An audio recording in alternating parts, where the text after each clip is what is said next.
We are live. I screwed up the time that I had said that this was going live, so it said I was started a half hour ago. My apologies, but I am solo tonight. So hello everyone to Friday Night Live tonight.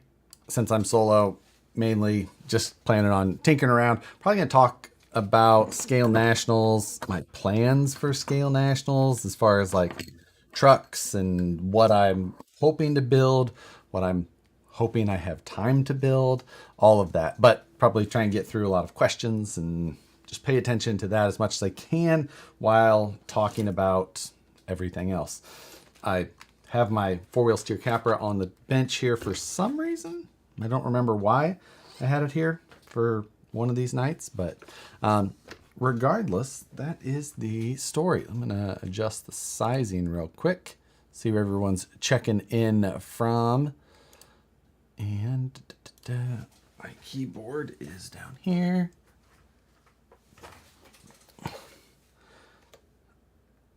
All right, make that a little easier to read. Okay, so anyway, like I was saying, Scale Nationals is it's probably going to be a lot of my focus for the next several months, really. It's coming up in the beginning of April, so that really only gives me like 3.5 months. And, you know, we've got the holidays in the mix of that. So it's going to be here before we know it. And I have to build a class 1, 2, and 3 truck. Now, I do have a class 2, which I grabbed before the stream, which is the Brazen scale truck that I put together last year. And I feel like I could run this still, which it would be totally fine. Still, I think it's still a super competitive truck. There's some things that I would change. I plan to put a different body on it. I was planning, if I'm running for my class 2, I've got a carbon fiber cliffhanger body. Oh. I have a carbon fiber cliffhanger body. And that is my plan for class 2. So whatever truck I end up deciding to run, that's the body that I was hoping to get on there. So I don't know for sure I feel like if I run the carbon fiber body, which I definitely want to, I would like it to be on the chassis that it's going to live on permanently, but I don't know.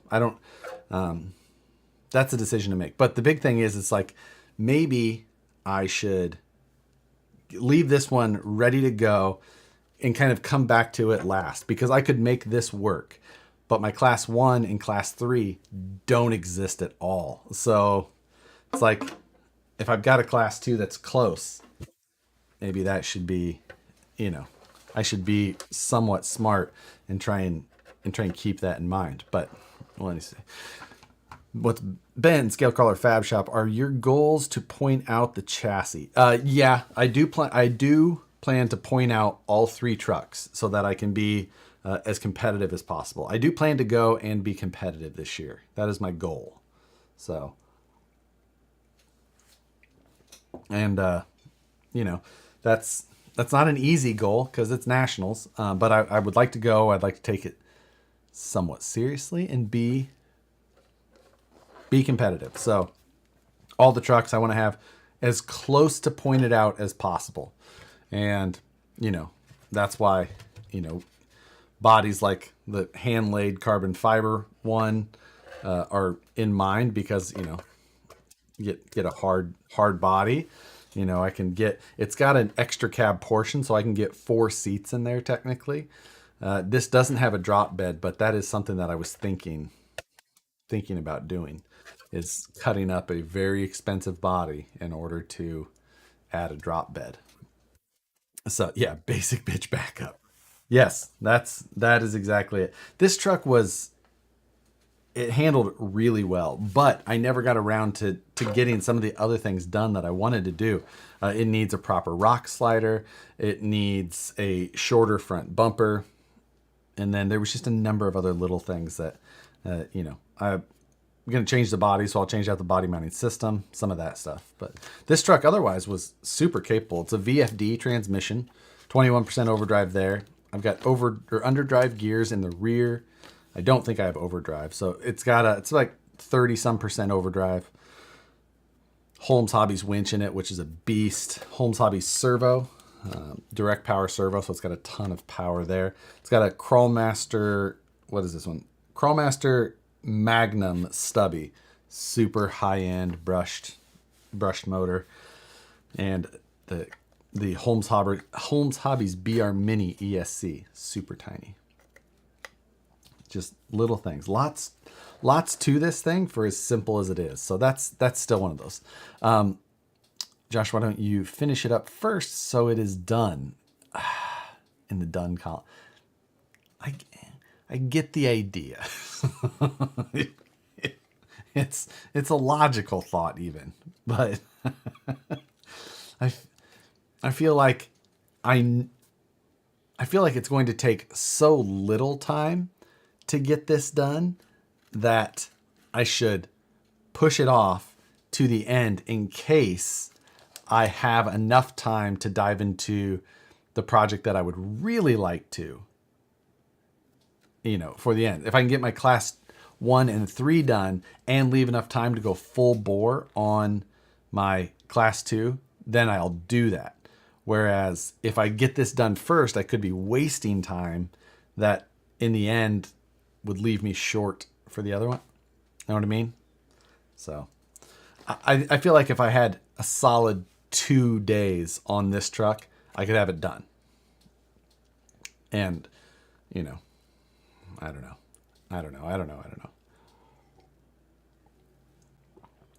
If it's done, you can play in tune with the others when the others are frustrating you. I know.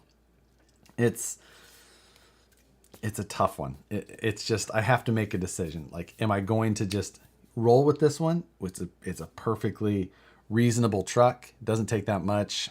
So, I don't know. Class 1 VS410 based again? I think so.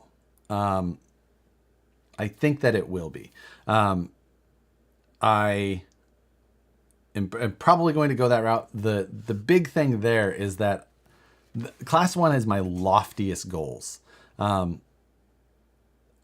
want to do a handmade body, and that's the big thing.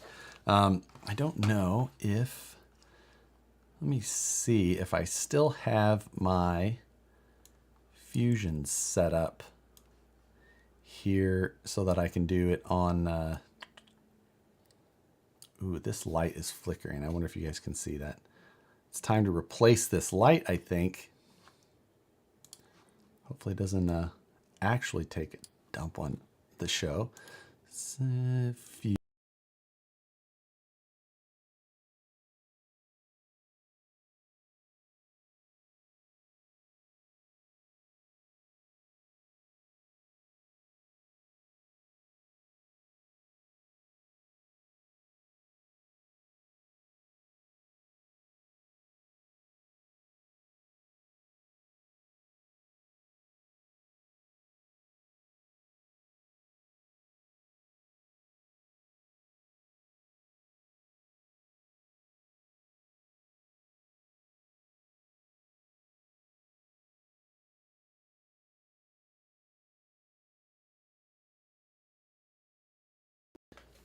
Well, lost audio, I see. So anyway, I'll do it on this screen so that it's, we'll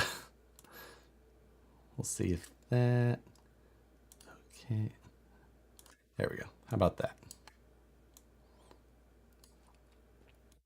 That should have left me with audio at least. But anyway, so here is the body that I was thinking about making for my Class 1. I've got it broken up into several portions, and the idea would be to kind of, there's a number of pieces here that I can machine out of, some like polystyrene flat pieces. I can 3D print some areas that are going to take, have some shape to them. I can make this simple in a number of ways and leave difficult areas to other methods. And even if I wanted to, I could just 3D print, but my actual hope would be to mold these in carbon fiber. So anyway, that's the long story, not so long version. It's a, you know, CJ7-ish style grill and a Jeepster Commando tail. I would likely use VS410 chassis rails, and then probably the VS410F or the VS4 Phoenix portal axles. So these portals, plastic, tons of steering angle, and if you grind the steering stops, you can get even more. It's just, these could be a super competitive setup. And the only reason that I may not use a VS410 chassis is if I want to try and make the chassis more extreme than a VS410 is with the rise and a bunch of other things. Lots of things to look at. I'll probably spend a lot of time in CAD before I really get into the, you know, the construction of it. But craft foam body with a styrene interior, just make people's head explode. Wonder if I could get kind of like paper mache craft foam to make it hard body. I am not too proud to do more craft foaming. I'll do it. Actually, I almost guarantee that I'll do it in my class 3. So, class 3, I've been driving this capra lately. Now, this is not a class 3 truck. This is not the base of my class 3 or anything like that. But what it is a four-wheel steer based vehicle that is going to allow me to get some wheel time and some practice time with my radio so that I'm super comfortable. And that is important because it always sucks to just a regular straight axle truck, small tires, big tires. I know what to do. I know how it performs. I know, like, once I kind of have an idea of the turning radius and the amount of overdrive, I feel pretty comfortable and I can drive most of them and feel pretty good. Class 3, once you add rear steer, everything changes and it feels completely different.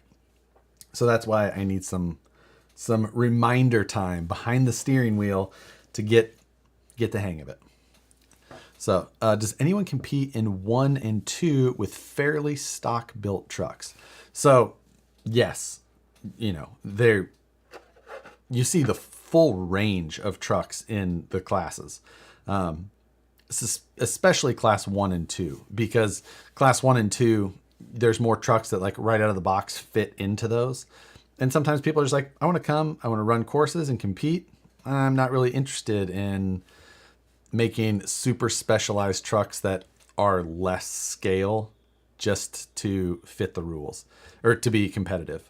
That's the thing. If you want to be like hyper competitive, you end up with flat rail, lightweight, not very scale, even though they have scale points. Like, that's just, so, you know, you have to want to push that for that reason. But anyway, I'm going to remove that message I had pinned. Gunner, thank you, sir. Want to thank everyone for their orders last couple weeks. Oh, yes. Satisfied Jerky, Gunner Nissen. If you want to order some jerky from Satisfied Jerky, there's a code for 15% off, and it's Livestream Takeover 1521. 1521, like 15% off for 2021. Get it? And get the mango habanero and get the turkey, like what is it? There's like a turkey teriyaki or turkey, I don't know, whatever. The turkey ones are actually really good. Really good. And I'm a huge fan of regular beef jerky. Does it count as a scale body if I just put a solar panel on a truck and say it's the Mars? It depends on your tire coverage, Alex. So, there. I just finished 2 bags of satisfied jerky in less than an hour. Randall, that is an appropriate way to eat jerky. Only crazy people open a bag of jerky and do not finish it. You mentioned on Wednesday that you and Matt have Prusa Mark III S's printers. Have you considered moving to the upcoming Prusa XL? Or is the Mark III sufficient for most printing or most? I did see that one, the larger one. I would consider it. This one, the Prusa Mark III S, is about as small as I would be comfortable with. It gets just about everything done in RC that I've needed, but there is things that I could see needing more from. And for that reason, I would definitely entertain a larger Prusa. A carbon fiber body is hot. Just might need to pick one up and build a rig for it. Yeah, they're pretty rad. But they're pretty rad bodies. I mean, they're, I think I ended up. The body itself I got from the manufacturer in Indonesia, and he's a guy who runs a shop, a fiberglassing shop. I'm in some carbon fiber fabricator Facebook groups, mostly people like to learn and learn new ways to do carbon fiber hand lays and things like that. And he posted them up. He's like, "Hey, here, check out some of my recent project." And I was like, "Oh." So I was just like, "Hey, would you be interested in selling one?" He's like, "It's going to be like $300." He's like, it's like it was like 120 or 150 bucks for the body, and then it was like 120 or 150 bucks for shipping. So I was just like, "How about I send you a FedEx label because I get a really good deal on FedEx labels," and worked out way better that way because then I didn't have to spend nearly that amount. But yeah, it is super rigid. And I can't remember the thickness offhand, but I can check it. So we'll go in inches just so that it's right at, it kind of depends where you get it at, 0.07 right there, so plenty thick. 0.058 there, so 0.061 here. This kind of depends. It's right there. So 060 is what you have to be a hard body. So it is in most places. There was that one corner or one spot where it was a little thin, but I think that at that point it should be just fine. So, yeah. Wait, on Wednesday we were told Nicole would be here. Yeah, she should have, but she was not. She'll be here next week though. So, where are the hotels for Nats? Appears to be a town of under 1,000. What do people do there? We stayed at a fishing motel before, which sounds sketchier than it is, and it was actually pretty nice. I don't remember the name of it, and I'm sure there'll be info for that posted up soon. Lighter or heavier than Lexan? I assume heavier. I think I have. Oh, I have both here that I can tell you. Hold on.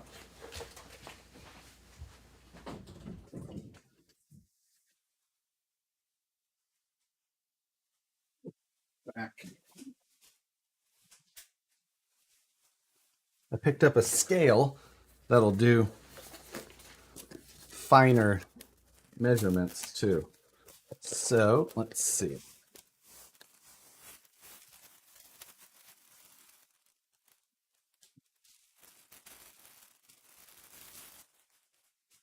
All right.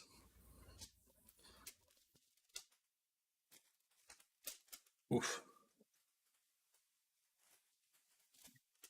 Okay. So on.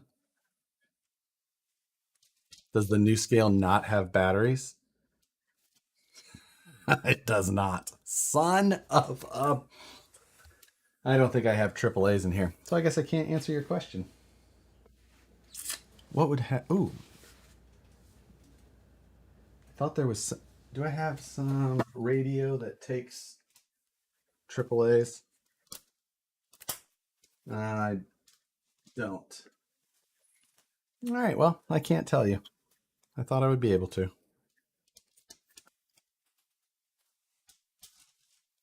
Him, Hunsaker, thank you, sir. To see Josh open, to see Josh open and finish a bag of Armageddon on the stream. Do I? I think.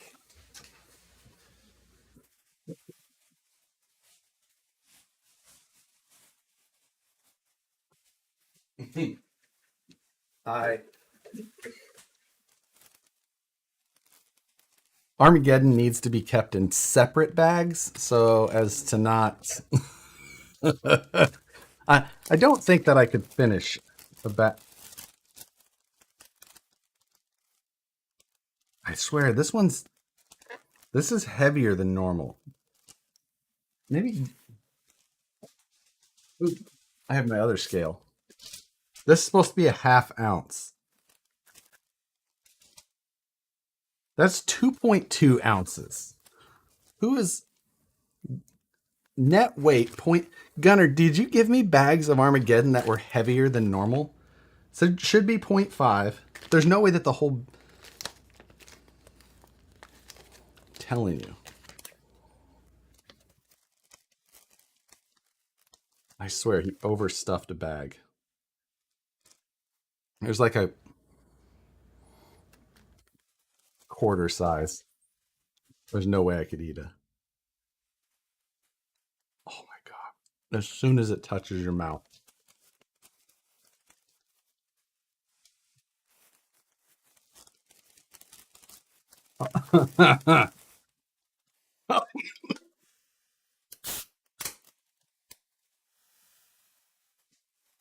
Oh, it's so much worse than you'd expect. You forget every time.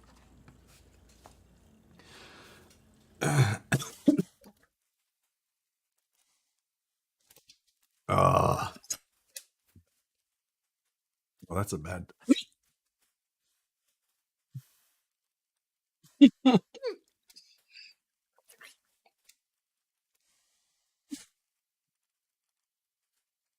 Uh,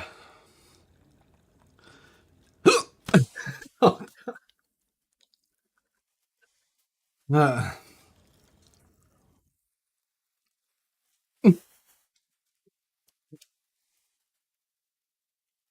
it's never given me hiccups. Oh my God.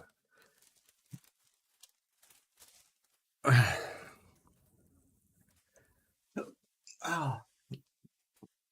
Oh, this is awful. You should get it for people as a joke for Christmas. 4.2 ounces for the carbon fiber. 3.4 for the Lexan. Oh my God. Oh, this is terrible.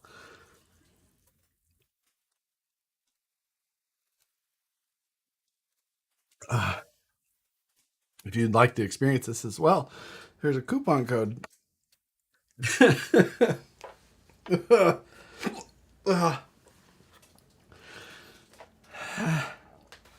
It's too big of a piece.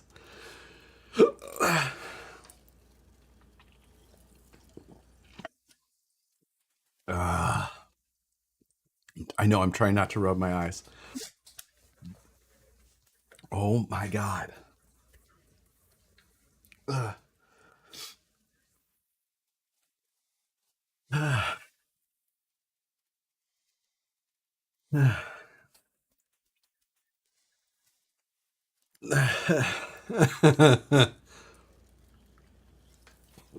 Okay.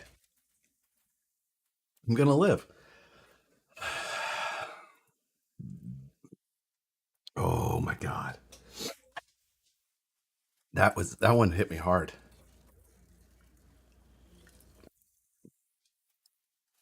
Why do you do that willingly? It's never hit me that much. I think it ages. And it doesn't get any better when you drink.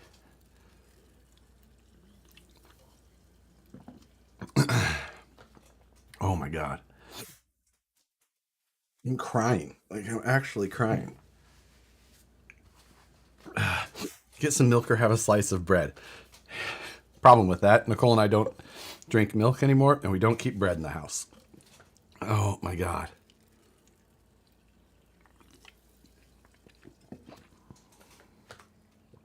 Oh, okay.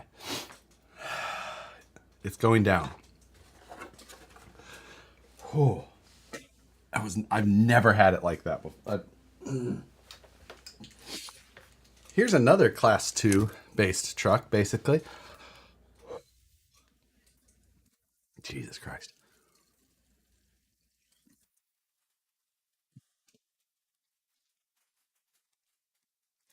Okay. This is a truck that I built for my buddy Rob. And I was finishing it up recently. It's a G Speed chassis, a V, whatever, I can't remember. God, it doesn't help to drink. That's the problem. The V, whatever. I put a lay down servo in it. It's got hardcore titanium links. And then I 3D printed a bunch of these, the rear braces and all that. Have the 2-low transmission and a fusion setup. And I still can't talk because this is so hot.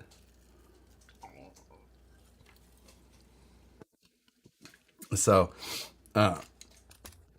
this would be a pretty competitive class 2 setup. This also has SCX3 straight axles under it. It's got big bores on it. There's no oil in these right now, so they're not moving. I'm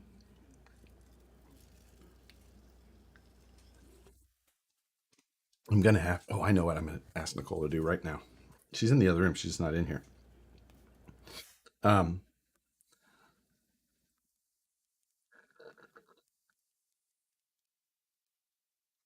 going to have her bring me an ice cream sandwich. Where is the 2-low train? This was like... They came available one day, and I ended up swooping it up that day.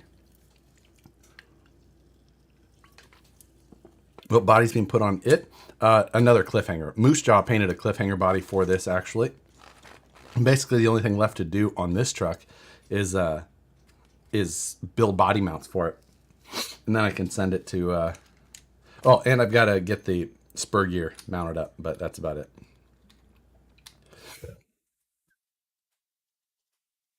Oh my God. The pain level today.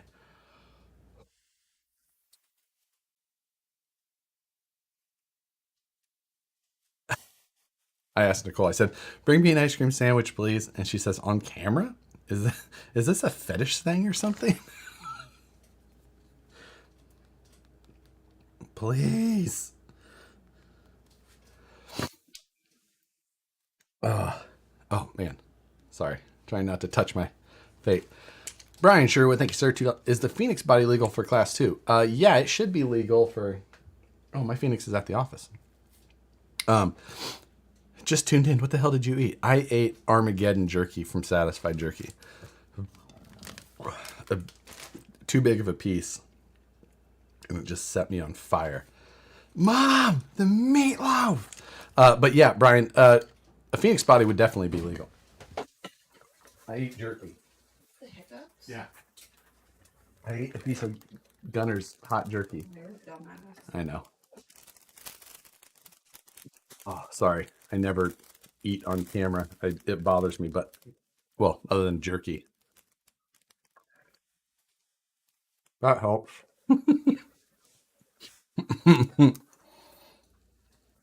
Okay. And pickles. Did she just call you a dumbass? Yes. Yes, she did. Gosh, what incision link set do you need for an SCX 10.3 portals on a VS410 chassis? I don't know that exactly because I haven't done the portals on a VS410 myself. I came up with the link set to do it on straight axles, but that was it.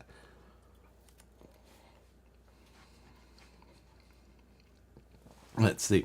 Buck Dandy, thank you, sir. Could you run a VFD in that rig? In this one, yes, could have. I don't think that you probably would. honestly, it wouldn't be much different than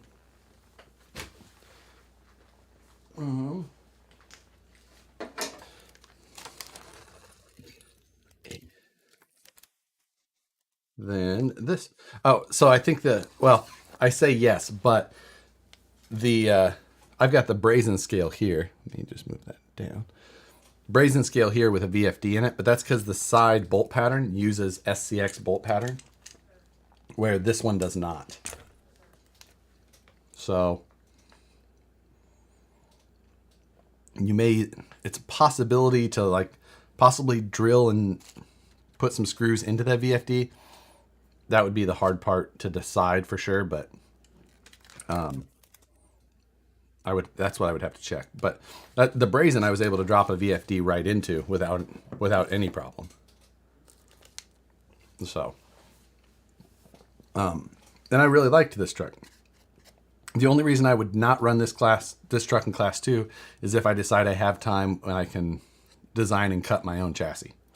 So,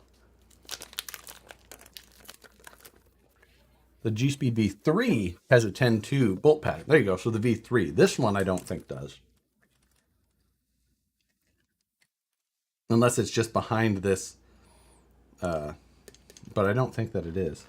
No, this one doesn't.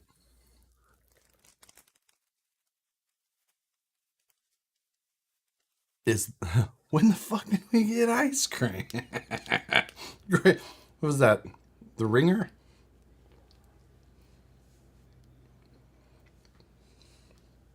Sorry. The ice cream helped a lot. I do not apologize now.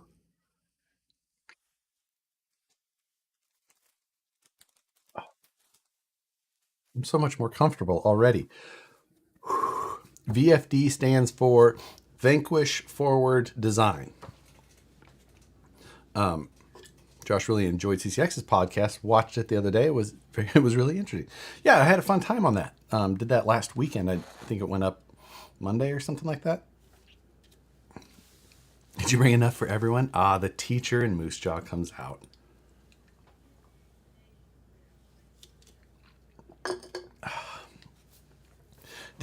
Let's see. So you're going to eat some more jerky? Not a chance. Zero chance in that happening tonight. I paid my dues. I opened and finished what I was going to eat for the night. I swear that bag is laced. Not even for $5. He paid me $20 for that one, and I would rather refund it than do that again right now. Even though I don't have the ability to refund. Somehow I would figure it out.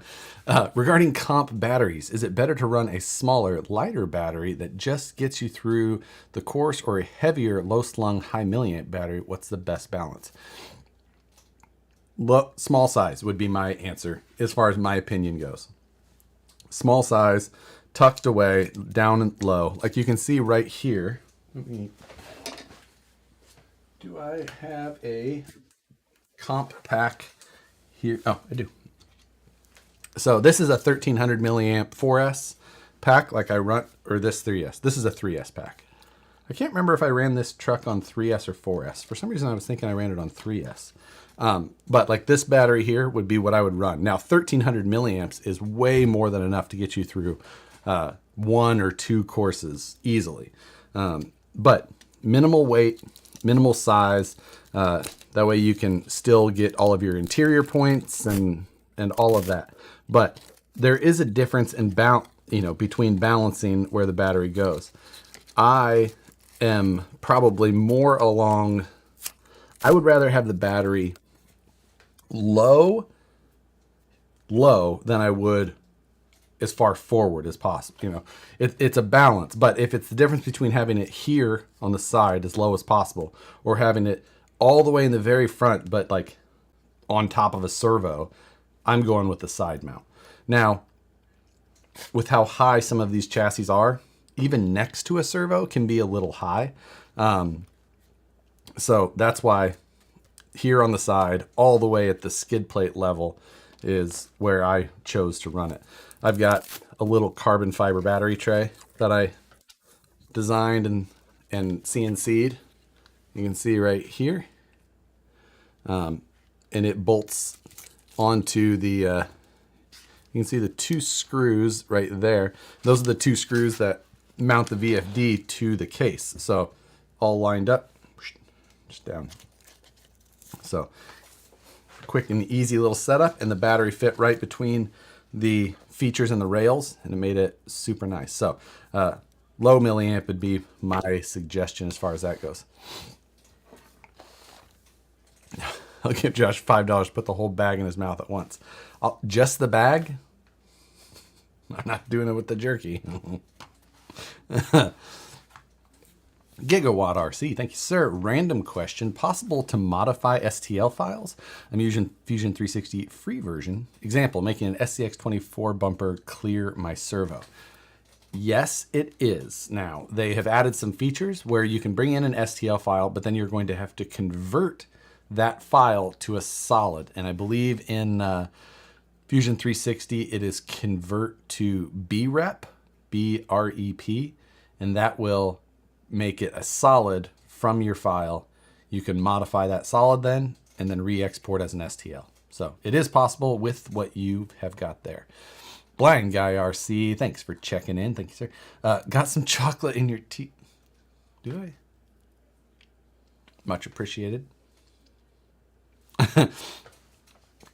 What all do I need to mount a Phoenix body on my Origin? Just finished my class 2 build. Mostly it runs. So depending on how you wanted to do it, you could, it's a tricky question because you could, try and mount it like a regular body with body posts in the front, trim the other inner fenders you have, all of that. And then in the rear, you could buy the bumper mount so it slides in, and then you just use the body post under there. Otherwise, you're going to need to buy the inner fenders and the plastic pieces to have the core support mount on the back. So I believe that's all it takes. So I don't have a good list for you there, but it's not too difficult. Or you could just buy the rear bumper mount and put body posts through the original holes on there and you'd be set. The Patty channel, thank you, sir. Thanks for your help during the week. You're welcome. I don't know what I helped you with, but hopefully it was good advice. So, how many cans does he have on the bench? Just one. It's the last one. I brought 2 in. I had a cup of coffee to start, which I didn't finish yet. And then I brought in 2 cans of carbonated water. I'll eat $100. I'll donate $100 if Josh will eat the entire bag at one time. He's gonna eat. No, I will not. He's got to eat it all first. I absolutely will not do that. Not for $1,000. I would not eat that whole bag at once. What's up, Josh? Can't wait to build a Phoenix with Shift and 3 Brothers power. There's I've got a whole box of servos and ESCs and things like that here that I need to get a video done on the electronics side of the Phoenix, because there is people with a lot of questions and I should get something done there. How do you keep your RC room clean? Haha, trick question. It is a freaking disaster. If you could see where the camera doesn't see, let's see. Maybe towards the end of the stream, I'll pull my movable camera here and show you guys this absolute shit show of a room. This room only looks good where you can see, because that camera's on a tripod and I know exactly where in this room it can see. I have 2 monitors here in front of me. The high one is I run my streaming software on so I can see exactly what the cameras see. I use that when I'm filming my regular videos so I can just keep an eye on how I have myself framed. And then I keep my notes and everything on the lower one. So I'm always very aware. There's a lot of adjusting usually. I'm like, no, we're going to go a little this way or that way. Like almost anywhere where that is not covered. Just looking around. Yes. I can show you everything in this room at this point. The floor is a nightmare. Yes, the mods have seen it in here. We'll see. Maybe towards the end of the show, we'll do that little experiment. Maybe some embarrassment on my part will make me do more to clean. The problem is it's not even just here. Like the camera stops showing here, and that means that the desk out here, everything on this desk you can't see, is a disaster even. Like if we go to overhead, I'll just go like as you see, like this the bench even everywhere where you can't see just is a nightmare. So trust me, it's all for the it's all for the camera.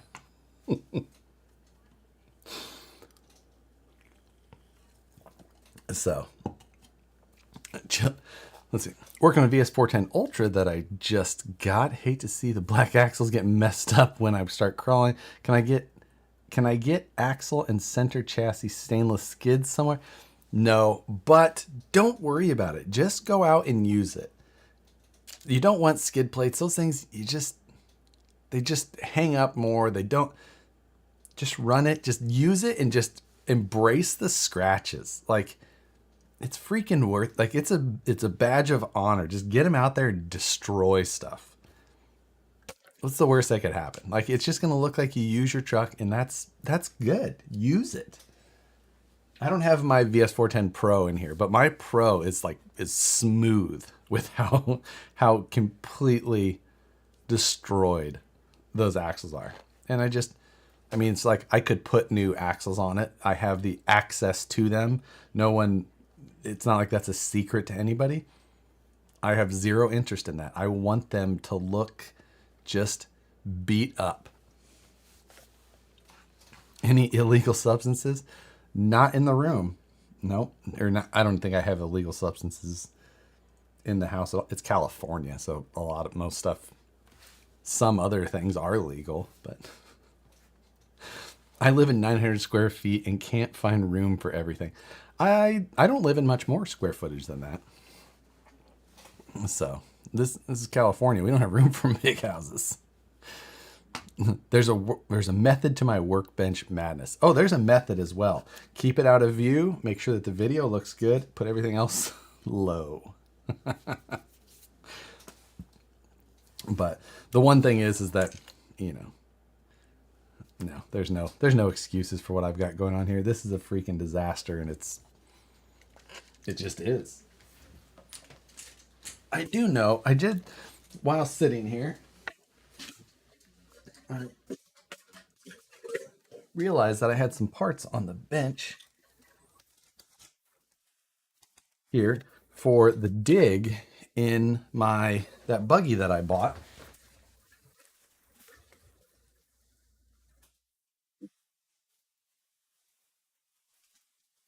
And I don't like to work heavy on a project while I'm the only one here on stream, just because it's a little bit more difficult. But just tinkering with a project is not that difficult. So we'll do that. This is a truck that I bought from a guy who built it in Spain. It's a custom chassis. You can't buy the chassis. It's a hard body hood that was cut and narrowed, and this is the one that I used Goof Off on, or Goo Gone. Which one did I use? I used Goo Gone on. So you can see it's a custom hood. But I had seen him finish this truck, and he posted it up and like, here's my new truck I just finished. And I messaged him and was like, can I buy that? can I buy that new truck off of you? And he agreed, and now I own it. Okay, can I? I cannot. I've got to pull this interior out to get to that transmission. How can you be the guy with spreadsheets and also with that disaster of a desk? Have you never met engineers? You should have seen some of the people I worked with back in Kansas City.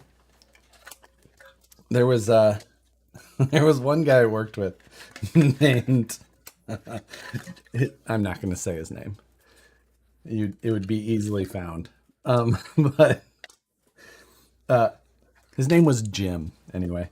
And his desk was like, we worked with plan sets. Before I worked full time in RC. I was a professional civil engineer, and we worked in the transportation industry, private consulting firm. So we had plan sets and plan sets and plan sets, and you'd have plans. You'd have to mark them up, give them to a drafter to make corrections, or you would do it yourself. Either way, but it just kept. And his desk was it was piled with papers, maybe this tall, and the desks are bigger than my workspace here. Maybe 8 feet in total. Sometimes they're in an L shape, and it was a pile, and his monitor was in front of him, and his keyboard would sit like here, but he would be over this pile of papers on his, and he would maybe have a place for his mouse, and that was it. And that was not uncommon. There was people who had their desk literally at least a foot deep in papers. There you go. So, yep. Ripper for sale with super shafty side panels. Was this from you at Vanquish? Nope, we never did custom panels with anybody. So anytime panels were done custom, that was done by someone who had already bought the truck from us. They only left our place with solid anodized panels.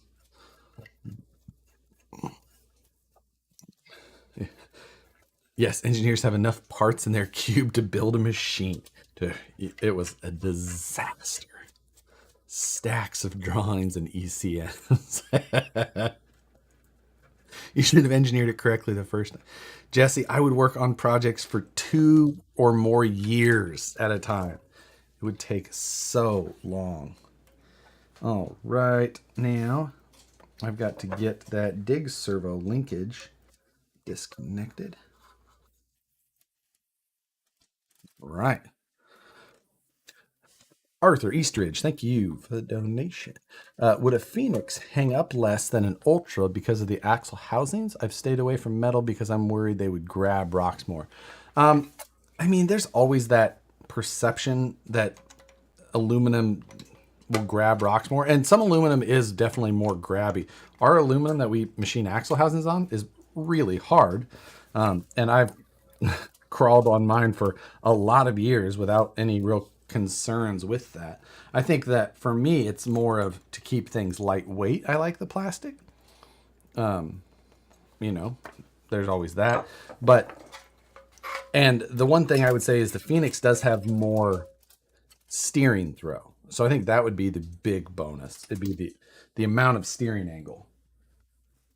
So the reason I was taking this apart is that when I had built this truck, I built it with a dig on it because I had it here, but it doesn't have any guts in the dig itself. So that was I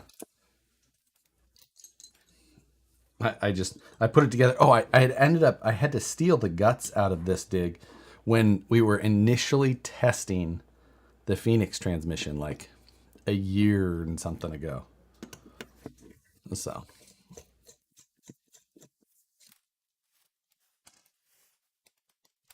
let's see. Dang, this is an old transmission build though, because it's got a regular like axial motor plate on it. Last time I used one of those was. No, Nicole, we can talk about roundabouts all night. Yes. Let me tell you about the first DDI I designed or worked on the design with. It was at Woods Chapel Road and I-70 in Blue Springs, Missouri. It was the second constructed DDI in the United States. The first one was in Springfield, and I did not work on it. Revision AH anyway? How do you feel about frontage roads? Frontage roads can be fine. I don't mind frontage roads. Now, here's one for you that some people don't know. Do you know what a CD road is? You know, like a CD disc? CD road? That's kind of like a frontage road, but it's on, like, sometimes it'll just be next to the freeway, and then sometimes there'll be a frontage road past that. Look that one up. Oh, no. I didn't grab the right parts kit. This is for a VFD dig, not a regular Hertz dig. Dang it. Well, I had good intentions, and then that didn't work out. I grabbed the wrong parts. Dang it. Frontage roads here are next to the highway drive. Yeah, that's usually how they are. This is different. This is a different thing. Can I use the axial straight axle in the front without changing the trans gears as an overdrive? Oh, are you talking about in an SCX3? If so, no, because you're taking out two gears, and the problem is that those two gears reverse the rotation. So if you did that, you have two axles that are going opposite ways all the time. So your truck is never going to move, it's just going to fight each other, which is maybe like, it's like overdrive, but it's like negative 100% overdrive. So it is not going to benefit you though. Too much overdrive. When will the Phoenix Universals and Portal stub shafts be available? I don't know a date on that. We haven't really we have replacements in case people break them. So if you have an issue, you can send an email and they'll go through the whole process of unprepared. I know. It really, like, that is a bummer. I thought I had that. Dumb. Now I need to put that truck back together so that I don't lose my stuff. I guess I should put the trans back together first. Who came up with one-way roads? One-way roads are fantastic. There's nothing wrong with one-way roads. Or country roads, because they take you home. Get it? Get it? I'm funny.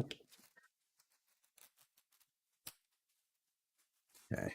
Tighten these up, and we'll put this whole thing back in.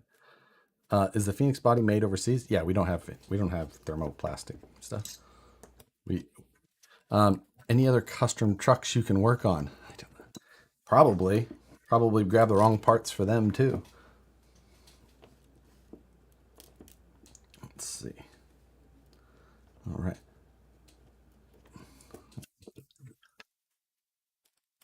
Put this back together. I'm going to put this back in the truck too.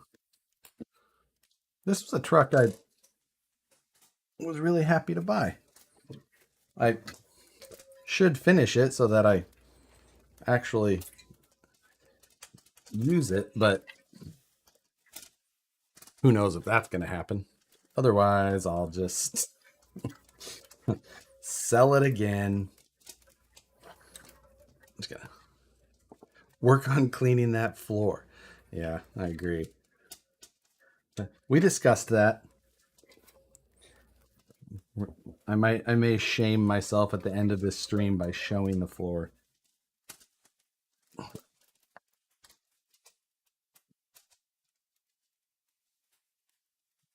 Right.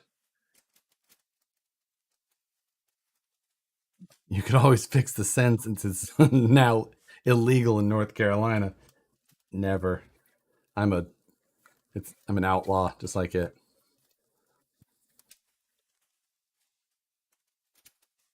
Don't do it, Jay. I know. Can we see the current Woods Runner? We can. It hasn't changed at all, but I'll grab it. Let me put this drive shaft back on. Oh, did I put the set screw back in? I did. Look at me. Look at me go. Where's the cats? They are not in the room. When I'm streaming by myself, I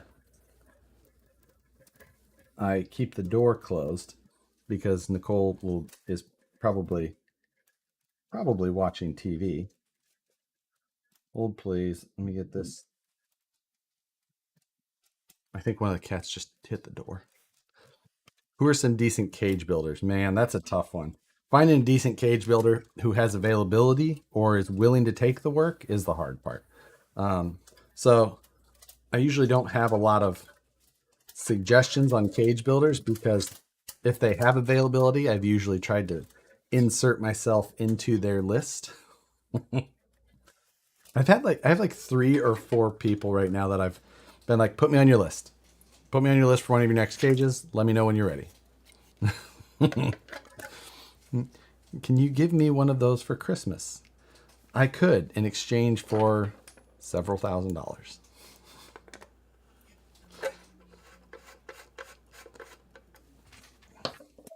Because it's not just going to be $1,000. It's going to be several. Not going to worry about putting all that stuff back together too much. We're just going to put it in place and put it back on the shelf.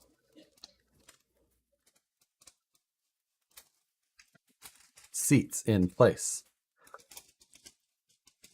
I had to ban the cats from the workplace because of the 3D printers. When I walked into the studio tonight, my charger that's here on my bench, like I'm touching it right now, just out of view. It's a quad charger. It's a big charger, and it was over here. I was like, I have no idea how that charger made it that far. I'm sure that was quite the racket, but.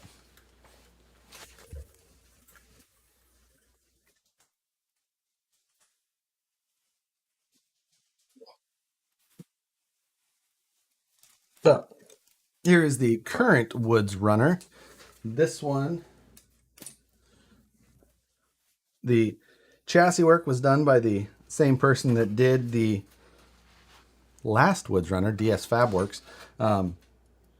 And it was done a little bit different proportions, made for the origin body, because the original Woods runner is not an RC car. It's a full-size car called the Woods runner, and it was made out of a Scout 800, and it was what really actually got me pushing that I really liked Scouts.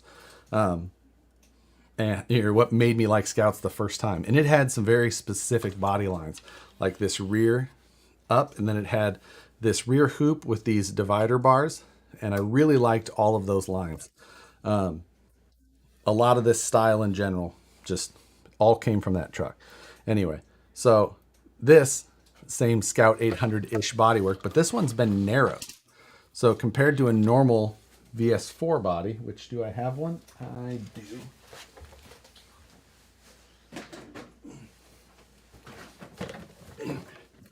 This is the Flex Seal truck.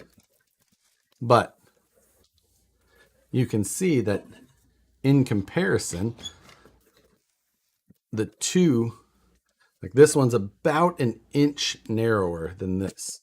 So you can see where the line was done to part it.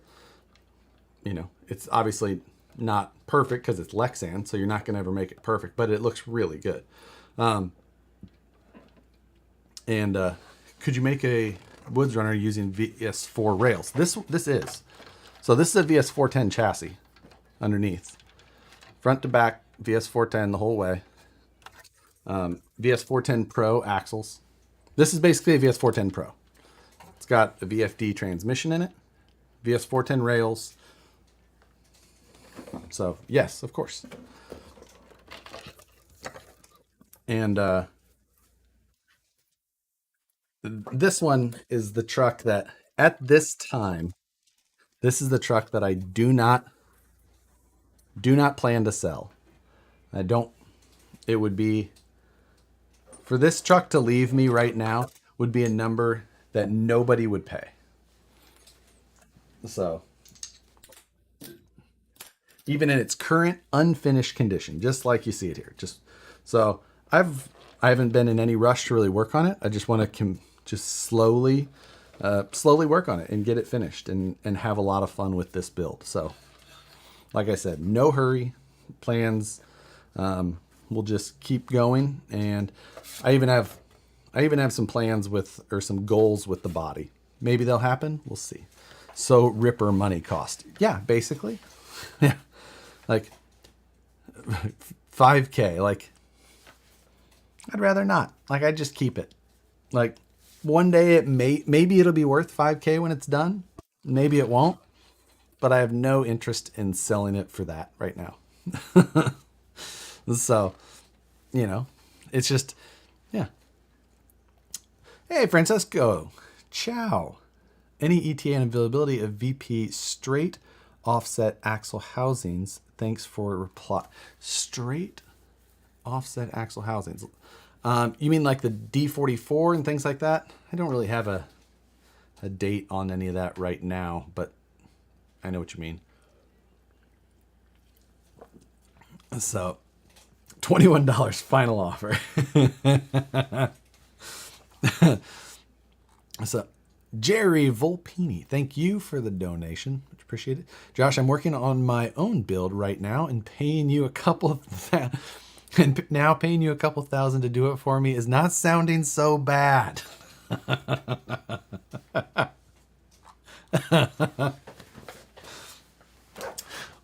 What link set would be needed? 10.3 axles to a VS410 chassis kit. If you mean the portal axles, I don't know specifically because I haven't done those myself. But if you want to do straight axles, you just use an SCX10 2-link kit, and then there is a separate little couple links that are sold under a SCX10 3 straight axle to VS410 chassis kit link set. Not an elegant name, I agree, but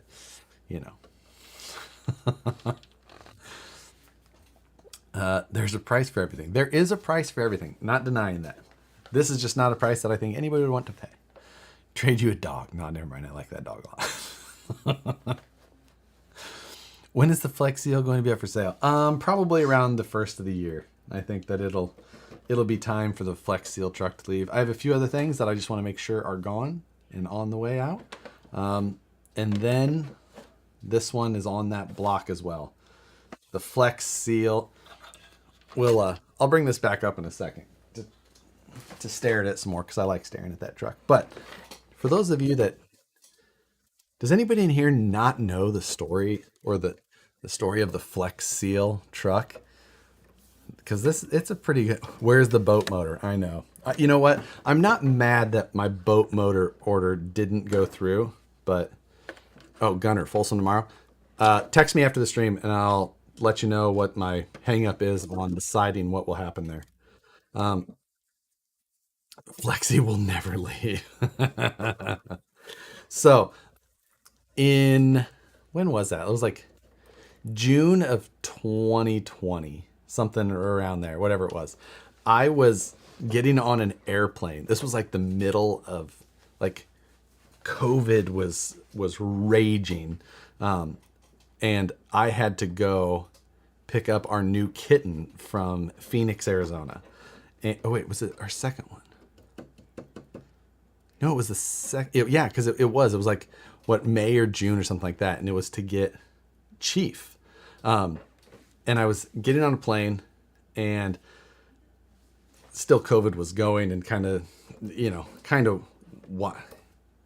when it was earlier than that because it was before. Doesn't really matter. Whatever it was. I was flying to Phoenix and I was sitting on the plane and I think Ben, Scale Crawler Fab Shop in here, he sent a text, or it was Phoenix, I don't remember which one, sent a text in our little mod chat and it was a link to this VS410 for sale. And it didn't have these wheels and tires. It had like China knockoff beadlocks and some Pitbull tires. And it was like a pretty good looking VS410 on the outside, like reasonable. And the listing was pretty brief. It said VS410. It kind of said what it had for electronics, which are decent.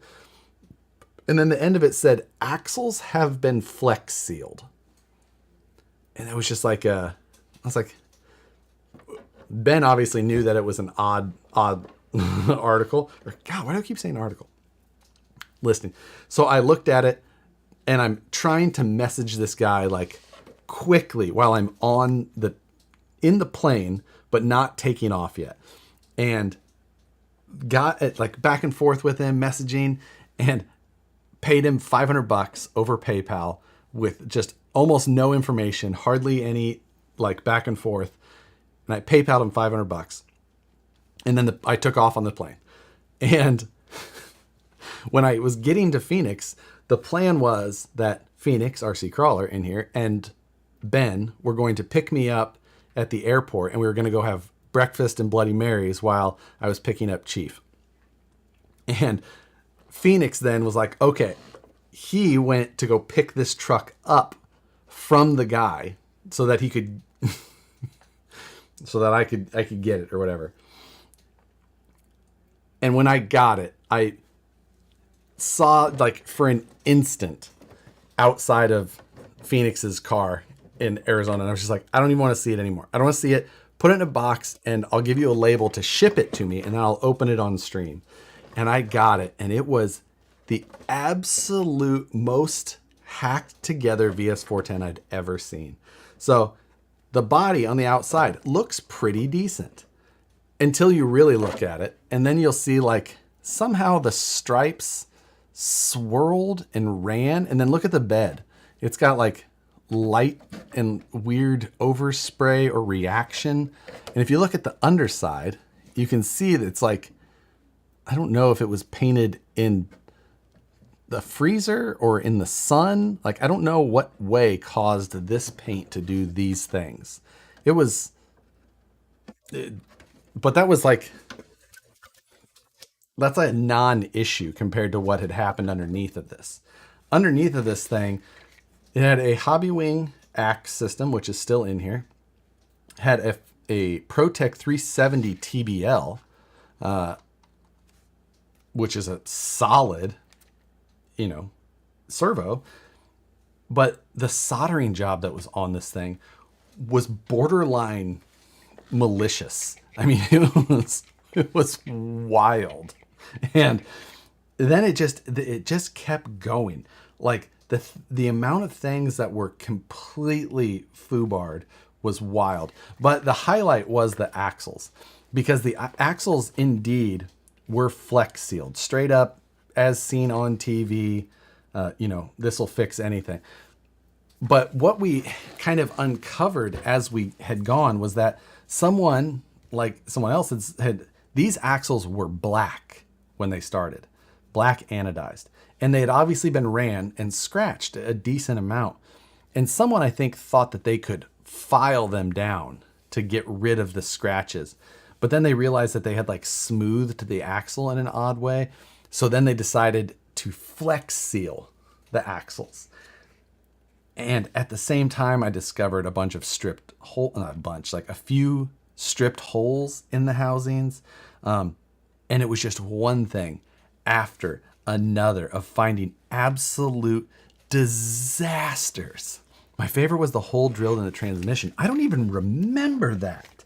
Maybe I do. It was like in the cap. It just had like a hole drilled in it. I have to go back and watch that stream myself, because I was absolutely just blown away at how the truck had transpired. And Nicole thought it was hilarious. At first, she was mad that I spent $500 on a truck that was a terrible investment at first. And then it turned into something that she was laughing hysterically because of how bewildered I was. And in the end, I took the axles and I sandblasted them to get all of the flex seal off of them and all of the rest of the anodizing so that they looked consistent. They're definitely smooth. They don't have the same appearance that a regular one should. Let's see if we can. So you can see the Flex Seal version here. See how smooth that axle is versus the facets that should exist on it. Like, and that was basically the story front and rear. So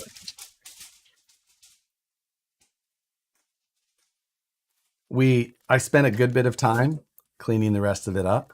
Went through, resoldered, you know, obviously fixed the hole that I am now remembering in the case. And I just did the things that needed to be done. I think it was missing like battery trays. Maybe it didn't have the rock sliders on it. I replaced the tires and wheels. Phoenix thought it was funny to put on some Chinesium orange anodized wheels and TRX4 tires before he sent it to me. Jesse put a link to the Flex Seal video. Let me see. I'm going to pin that message. And so that was the Flex Seal live stream. It was worth a watch if you've never seen it before. But didn't it smell bad? I think it was it a smoky smelling one? I can't remember. Like it was a busy stream for sure. It's got TRX4 shocks all the way around, and somehow even they, I mean, still to this day, have a lot of rock rash in areas that shouldn't come in contact with rocks. I don't know. There's no amount of explanation that made sense in the end. Is that?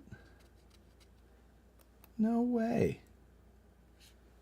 I didn't even notice that the panhard mount was Flex sealed. No way. How did I miss that on stream? Yuck. I forgot how nasty this stuff was. That's disgusting. It's so bad. I totally... Oh my god. Leave it. Yeah, you know what? That is a perfect idea. I'm leaving the Flex sealed panhard mount so that you guys can see the gummy nastiness that is that this whole project was. Leave it as an Easter egg. Done. It stays. Flex seal stays. God.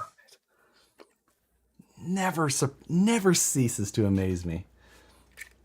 Let's go, Brandon. $4.99. Thank you, sir. Clear origin, built but never ran. Loaded with great electronics, no radio. CNC custom wheels, beautifully painted body. Worth $2,500 or seems high? Let's see. That might be a little high. I don't know. It's not like an unreasonable price. It is unreasonable if like in reality, but for what people will pay right now, it's not like out of reach. I mean, 2,000 might be more like on the lines of like actually going to sell, but 2,500, you find the right. I mean, it's always the case to find the right person, right? But still, it's not unreasonable. Oh, I'm still burping up a little Armageddon. I saw Matt join in, and Matt, I ate a piece that there was a piece of Armageddon that I had in here. That was I don't know why I never eat a piece that was as big as what I did. Gave me instant hiccups, absolute pain. Oh, it was an absolutely terrible idea. So anyway, that was the lore of the Flex Seal truck. Then after that, we were going to turn it, because how the Flex Seal ads, they've got like the screen door bottomed boat that they built.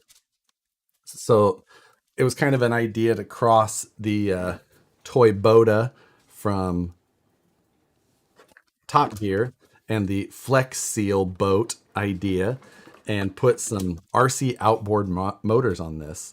And I bought them on Amazon. and it was going to be like a month for delivery. And then it was at like, I can't remember. It was at like 4 weeks already at the time. And then I got a refund on them. So I was going to just put them, we were going to float it, figure it out. But it didn't happen. So actually, and I'm not mad. I did put nice Method 101s with some scale hardware, brand new crawlers on it, cleaned up the axles. I never did check that everything worked as far as the servo and ESC motor combo. It wouldn't surprise me if it just smoked as soon as I put a battery on it. Like, it really wouldn't. But I feel like, God, even the taillight lenses, like he just painted right over where the hole should be. Didn't put anything. Did you do it on the headlights? Oh yeah, he did. Look, the headlights are painted too. You can see a hint of the silver stripe on this one go right through the lens there.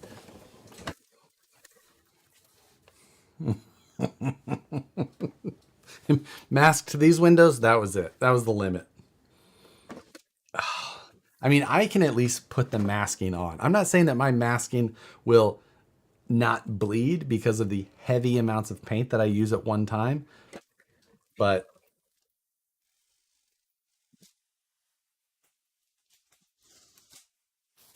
sometimes, Jesus Christ. So, back to my happy place. You did hook up a battery to the Flex Seal truck, I think. Oh, that's good. Okay.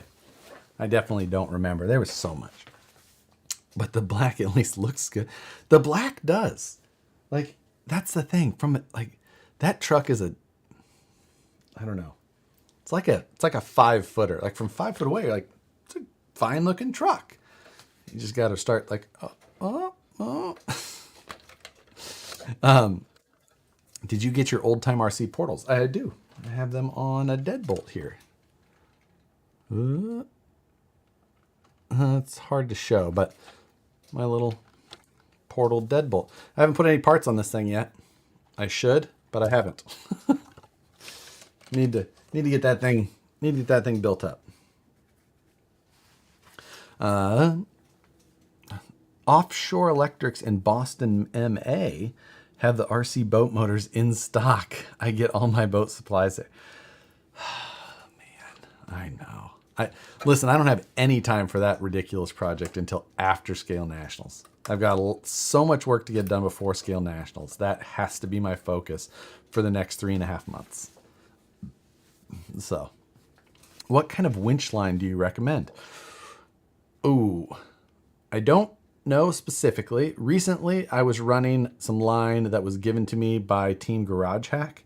So maybe check what's on Team Garage Hack's website and see what they sell. Excuse me. It's still a little bit there. That Armageddon just does not let you forget. Go to Team Garage Hack's website, see what they sell for winch line, because whatever they gave me was fantastic. And I fully back whatever it was. But anyway, yeah. So this Woods Runner going to be a lot of fun. I'm going to do. Obviously, I have access to the CAD files for the grill, so I'm going to do a properly narrowed grill to get a perfect grill on the front of it. Regardless if this is the body that lives on it all the time or not, this one will have a nice grill. My plans are, like many times, lofty, but I do want to do a hand-laid carbon fiber body. Are you building Nats rigs live? Brian, I think yes, kind of. I think that part of it, I've been talking the last few weeks about not doing a lot more of the Friday Night Live builds of project or new kits or new things like that. Because and that's the reason that I say that was because of Scale Nats and how much work I'm going to have to do. And honestly, if I can block out 3 hours to be here at the bench, even if it's BSing with people, it still can be a productive amount of time. With Nicole here helping, like she actually has a lot of help that I can work on something and just have a nice conversation. but I'm going to try and use Friday nights as time to get some things done. So, does the Woods Runner have painted headlights? True story, it does. Joe painted this body, and he told me at the time, he goes, I forgot to mask the headlights. Which is fine, because I'll put Q Series in it anyway, or the Incision Series 1 light kit. So, it'll be the Q Series, because they have their own lens. So, that one's on Joe. I don't know if he's in here to rib, but Nicole is the Roz to Josh's Frasier. God, you're a nerd, Alex. A Frasier reference? You're too young to make Frasier references. Even if Frasier was popular now, it was popular with people who read the digest. Dot 4 brake fluid would clear those right up. You know what else might? Goof off. Do you think you have to run a very powerful winch, or can you get by with a very small one? If you're talking for at scale nationals, I would suggest a powerful winch. Like a normal, like on the bumper RC 4-wheel drive or Intigy or one of those. If you're going to go and compete. Now, I'm not saying that you can't. No, Goof Off will haze the Lexan. I know. The joke is because I actually used Goof Off on another thing and just like stripped paint right off something when I was just trying to take a sticker residue off. I didn't know that there was a real big difference between Goof Off and Goo Gone. Like, psh. So, anyway. You know, it happens. What class would the new Woods Runner be in? This would be a class 2. So it does have what would be considered a pinch in the rear, or a dovetail. This would be a dovetail. So a dovetail is when the body goes in and then it narrows up. So this does have a dovetail. Technically, this body has been narrowed, but it does have the tire clearance that it needs. So there's that. Tire for class 2, the tires have to be, the inside of the tires has to be narrower than the bottom of the windshield. So the width here has to be equal to or greater than the inside of the tires. Beyond that, this would be a pretty straightforward class 2 truck. The only reason that for one, this isn't a truck that I really plan to hammer on in that way. I don't know that it would necessarily even be it wouldn't be a bad class 2 truck. I could, probably be even just fine with it. There wouldn't be much of a reason that it wouldn't. It's just not my plan. I mean, this thing has a lot of cage work in terms of competition wise. Like for competition, you just don't want to add a bunch of weight up high. So if you want to get roll cage points and all that, minimal tubing, light, minimal, just enough to get the points. Don't screw around with a bunch more aesthetic. That was one of my not last year, but the year before, when that was actually going to be my class 2 right there. That JP1 that I was building. And honestly, I was going for more build rather than more competition. And this year, I'm going to be competitive. That's going to be my goal. So I'm going to say, screw what I think looks right and good. I'm just going to build it to meet the rules. I know the Ripper was meant as a kit for the 10.2. Can you use them on a VS410 chassis? Nope, you sure can't. They will not work. Plastic cage gets points. Plastic cage gets points, but not as many as metal. So there's different stipulations. So like there's roll cage points, and say a plastic cage, inner roll cage, may give you 1 point, where a metal roll cage will give you 3, or whatever it is. Those aren't necessarily the correct points. I'm just saying what it is. But that's an example of that. Same goes with things like sliders and bumpers. Metal bumpers get more points than plastic bumpers. for that reason, where's my class 2? This was my class 2, if you remember, from several minutes ago when we had it on the bench before. Now it's got a very traditional front metal bumper, but the rear bumper is also metal, as you can see, because this is a piece of 1/8 inch rod that is press fit through a 3D printed bumper mount. But that is a metal rear bumper. It's all it takes to meet the rules and get the points. And I'm going to do a lot more of that this year when it comes to scale nationals. So get the points however you have to. Metal bumper.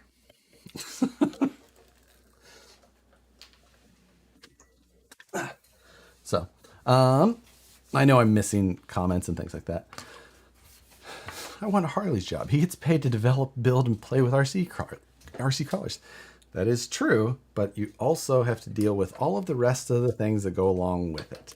And a very small portion is actually RC related.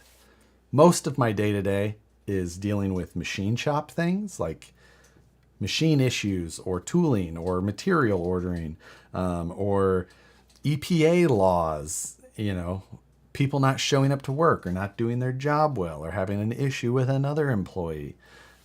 It's almost never about an RC car problem or, it's the way of the world. I would not trade my job though. I love my job. Who did the wheels on this truck? Rusty Customs, Rusty Antmeyer out of Illinois. These are Vanquish Method 105s done with a patinaed orange paint job or Cerakote job. So I like it. They're done with a two-tone black and orange. I did black scale hardware on the ring and in the center. I wasn't a huge fan of these wheels at first when they first got done on here, but then I was just like, okay, I think that they fit this thing really well. So by the rest of the thing, he means Dan. Every once in a while, I got to figure something with Dan. Like, Dan, what were you thinking? What were you doing? So, Josh, I bought a 41-inch tool chest for my hobby room. How wide is yours, out of curiosity? That's a good question. 46 inches. This is the Yukon wood-topped, just a Harbor Freight box, honestly. It is 18.5 inches deep and 46 inches wide. It's a good size. It's not super deep, like I said. So I would have liked a 24-inch deep, but still. What's a good 90mm shock that doesn't leak? A lot of them can do really well if you build them in a good way. The new ones that I'm running are our new S8E ones that this is the 80mm that came on the Phoenix.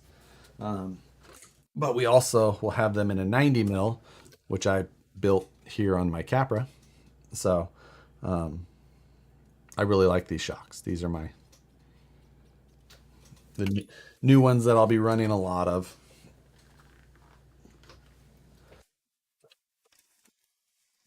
But don't forget to make the fancy interior this time.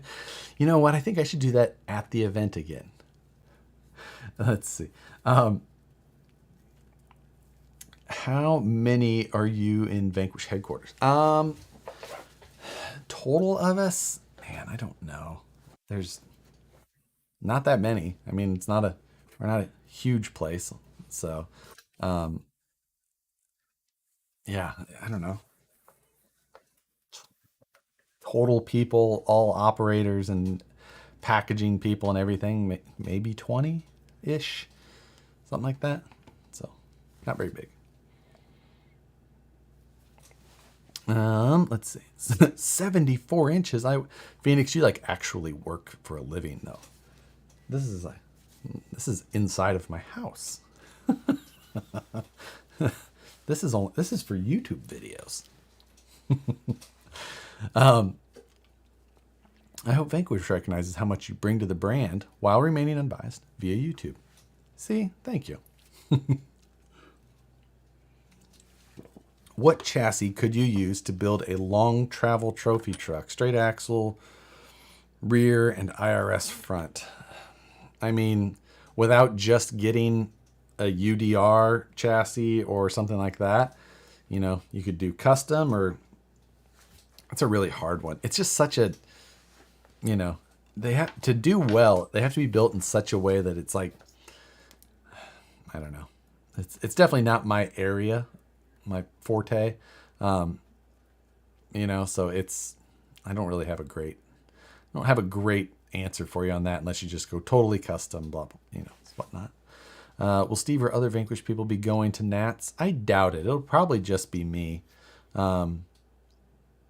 Nicole's going to come with me. And beyond that, that's really, it's a tough one for us to like travel to as far as like the company goes. For one, like when we go to those events, it's me who's like manning a space or an event or whatever to, you know, to run. So it's like, it's a thing. But if I'm going to go and compete, like I don't have time to man a booth. So how's your current cardboard pitch? He is doing fantastic, actually. So, yeah, he's doing really well. His name's Joey. Does a great job. Let's see. My toolbox should work 72 inches and 30 inches deep. Yeah, like that's a real toolbox. So, best beadlocks 1.9s. Man, either are the Method 105s. I really like the KMC machetes too. That's a tough one. You know, I don't know what you would say for the best. I mean, the Vanquish ones in general, obviously. There you go. Make the mods man the booth. Well, if I think Ben, possibly Moose Jaw's going. You know, Phoenix says he's busy, so I don't know if we have enough. Matt's gonna be there, but he's gonna be super serious comp pose the whole time. So, so element trucks make good pre-runners with long rear links. Baja Rays and UDRs are top of the food. Yeah, you could technically make an element look like a pre-runner, but it's never going to like be much of a pre-runner. That their IFS is not that great, so it's just like, you know, you know, you're only going to get so much out of it.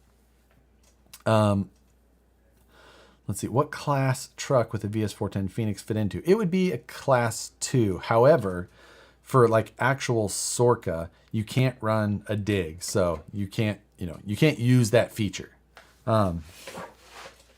That type of thing. So it's that truck wasn't built to be a Sorca comp style rig. You know, like the rules were not paid attention to for that truck. Like that was not.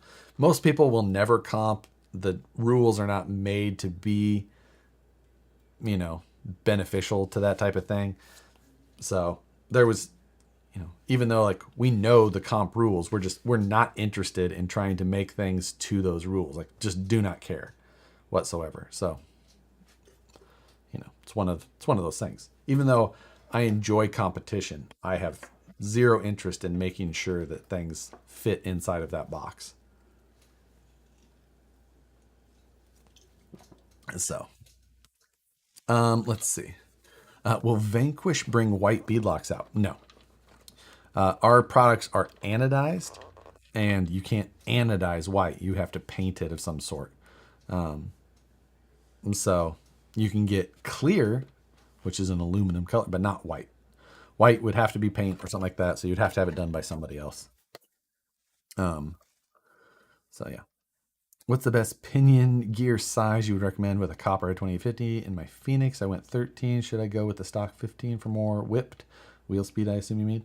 Yeah, 2850. I would just throw a 15 on there. Be fine. 3S on 2850. It's fine. I mean, you can go down to a 13 if you're not like a huge throttle wheel speed person. So yeah. But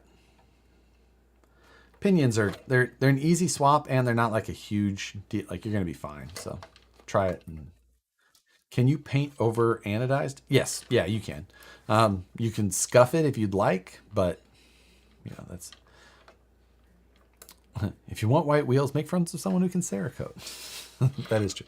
Now, I do think that it is best to strip anodizing if you're trying to Cerakote, but I've never done it. I don't really know that much about it. But, you know. And so let's see. Should we... What time is it? 7:30? We're not even that far into this. Is there any other trucks we should swing up on here for the moment, though?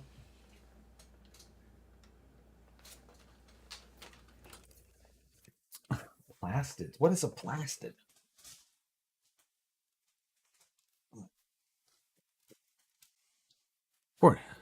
Thank you, Paul's 1816. How do you fix the panhard issue on the 1.9 Wraith?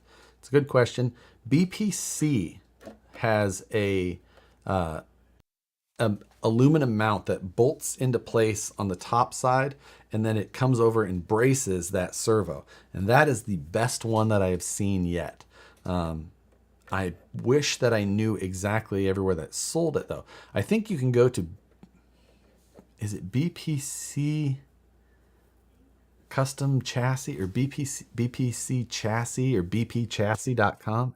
Someone may have to try and find that and link it, but I can't. It's BPC Big Pimpin' Crawlers. No, it's actually Bruce P's Crawlers, and it's like PEASE, something like that. So Amain sells it. Oh, perfect, Jesse. Thank you. So yeah, that. Well, there's the easiest way to go, and it's definitely a. Let me see. It definitely helps it. First 5 upgrades for an SCX24. I did a whole budget build series on that, like 8 weeks of a bunch of upgrades. I would highly suggest watching that. What's up with the TRX 4000? Any further status? I did a video on it a couple weeks ago with an updated status of it, because it's and it had, I've progressed in its build. We can bring it up here. I'm gonna have to get into position to lift with my knees.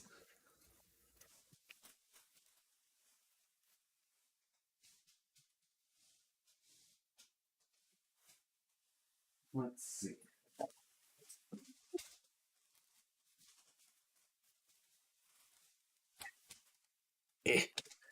Okay. Here is, if you can, so if I lift this thing up, this thing has full stock springs on it still. If I lift it up, it's just right to the ground.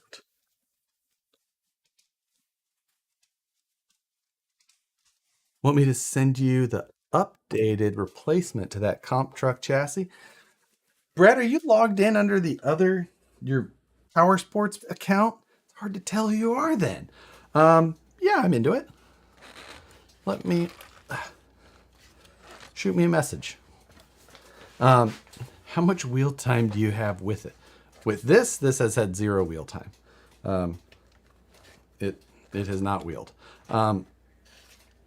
So it's that is the 6S. God. 6S 30,000 milliamp battery. So 666 watt hours. So it driving for days with that. Yes it is. Oof. So there's the battery.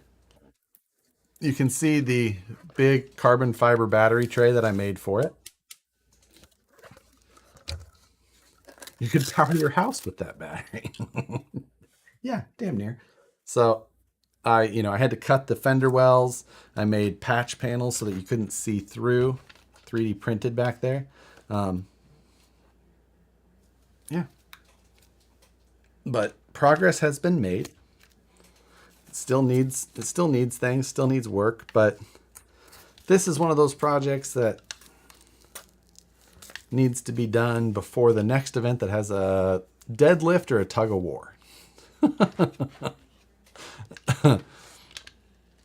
Moab, mother of all Broncos. That looks, what's going on, Tony? Oh. So yeah, this thing, I think, what was it at? It was like 23 or 24 pounds right now. Stupid heavy. Just everything about it is stupid. Would love to see a driving video with it. It'll definitely have one. You know, for, I guess I didn't really show, like, every brass piece you can buy for the axles and other chassis parts is in it. The axles are completely brass or metal. If they're, you know, like the housing itself it's just labeled as metal. It's definitely not aluminum. It's a shitty Chinese pot metal. But then like just brass on everything, brass on brass, and extra brass added where it would bolt on. Who let the cat in? That is Sookie on the cat wheel outside.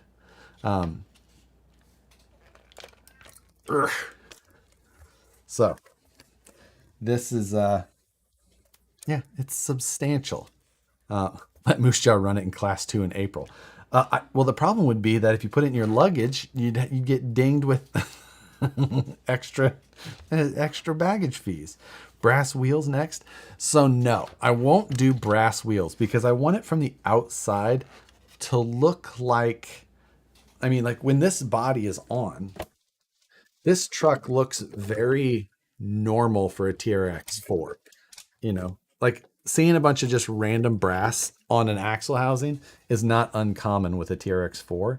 So no one's going to think that this thing weighs 40 some odd pounds when it's done. It's the foams that are in it are Crawler Innovations single stage closed cell. So they handle this weight really well. Like you can see they barely squat. It just looks like a regular TRX4 with some brass on the axles, and beyond that it looks normal. So I'm trying to keep it that way. And then underneath is where the stupid happens. And that's what I like.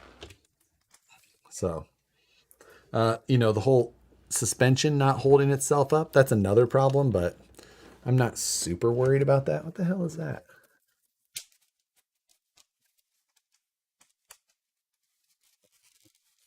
There we go. Don't, that's the antenna. Yeah, the antenna. I mean, I'm not worried about the antenna. I'm changing that anyway, but still.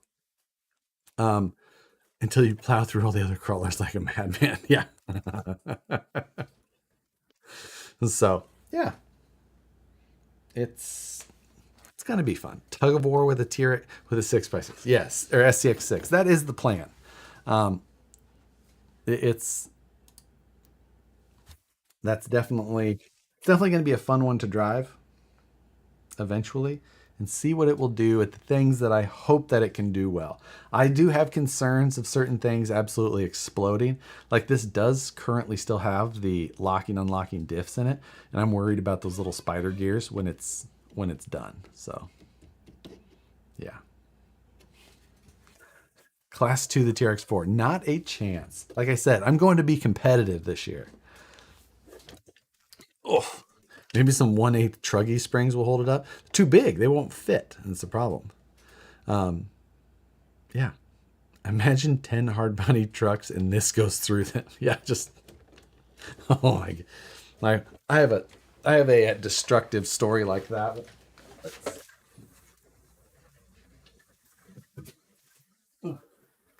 I've told it before, but back in Kansas City, we were running at a local place that we all had, and we were doing a trail ride, and there was maybe a dozen of us and kind of going along, and there was a couple of hard body trucks at the very front and going along slow and scale. And as they passed by, they were maybe 50 feet in front of us. And to my left, 10 feet, there was a small mound of loose soil. just that. So myself and then maybe a couple of others peeled off, and we started jumping back and forth across this pile of dirt. And I was driving at the time the truck that I had called my Jimmy's 4x4 Wraith, which was a steel chassis Wraith, aluminum VP axles, and a Pro 4 3000 kV motor in it. And at the time, 2.2s, probably weighed 8 or 9 pounds. It was a lot of truck, honestly. And just jumping back and forth. And we were having a lot of time, having a lot of fun jumping. And the group decided that they were going to then swing back around to us, and didn't notice how close they were getting, and somehow they didn't notice what we were doing. And I jumped my Wraith over this hill, and it never touched the ground before the stinger of that truck flying through the air hit the front corner of this hard body Toyota. And I pushed, and my stinger, I don't think stopped until it hit the firewall. People in the vicinity thought it was an actual car crash that happened down the road. It's like, eek. Like, we were jumping back and forth. Why did you come back into this area with one of those trucks? Bad. I think it even bent the chassis rails on it. It was not a good day. I don't remember if it scratched my truck or not. I don't know if I looked. I don't think it did. So whose hard body was it? I think it was a Tamiya hard body, and the other thing was that it had been modified to have like an actual opening hood and stuff, and I don't know if I don't know if it closed anymore. Like there was no, I didn't know where to stop. It just kept moving. It was not a good day. So it sounds like a perfect day. It wasn't a good day for that. Yeah, those just shattered. It did indeed. Did you carry it back for them? No, he wasn't super happy about it. But yeah, I don't remember if we continued to jump the cars or if we called it at that point. Have you ever built or driven a clodbuster or bullhead, or ever intended on doing so? Yeah, one of my first RC trucks that I had built and turned into a crawler was a clodbuster, because that's kind of what we had when we started in RC crawling. The scale wasn't really a thing yet, in terms of like, yeah, there was bruisers and things like that, but not really in our way. So we were taking Tamiya TXTs and clodbusters and turning those into crawlers. Now, as far as like a stock style clodbuster, no, I've never driven one, but I've owned one, but never driven it. But other than that, clodbusters as crawlers, many, many, many times. I just got back. Did anyone else see the new electronics for the SX24 V2? Yeah, I did. When I had seen that was a new part number, I text Randall, who we had on the live feed, about it. I was just like, hey, what's new about this? And he was like, it's just a change in electronics. It's a simple thing. It was honestly just something to try and get around the bottleneck of electronics manufacturing right now. So he was just like, it's not a big deal. It's nothing groundbreaking or anything really worth working on. He was like, he thought it could have been something as simple as just a running change, but unfortunately they put that V2 on there, and now everyone's all, what's V2? It must be way better. It's like, nah, not really. It's just slightly different. Slightly different. Yeah, how mad was he? Pretty mad, and not just for a day, but like for several years. Like, that did not go away. It was didn't just like, water off a duck's back was not the case. Bringing that Bronco to the line on furniture hand truck might give away the surprise. The dude was probably big mad. I think he still might be big mad. I'll tell the mods the rest of that story later. Is he still mad? I can't be sure. old clawed stick crawlers were pretty crazy in the day. They were crazy in the day. They were definitely interesting to see, for sure. Back in 2005, I remember buying a clawed knuckle. First run, I made a gentle bump on the rocks and broke it.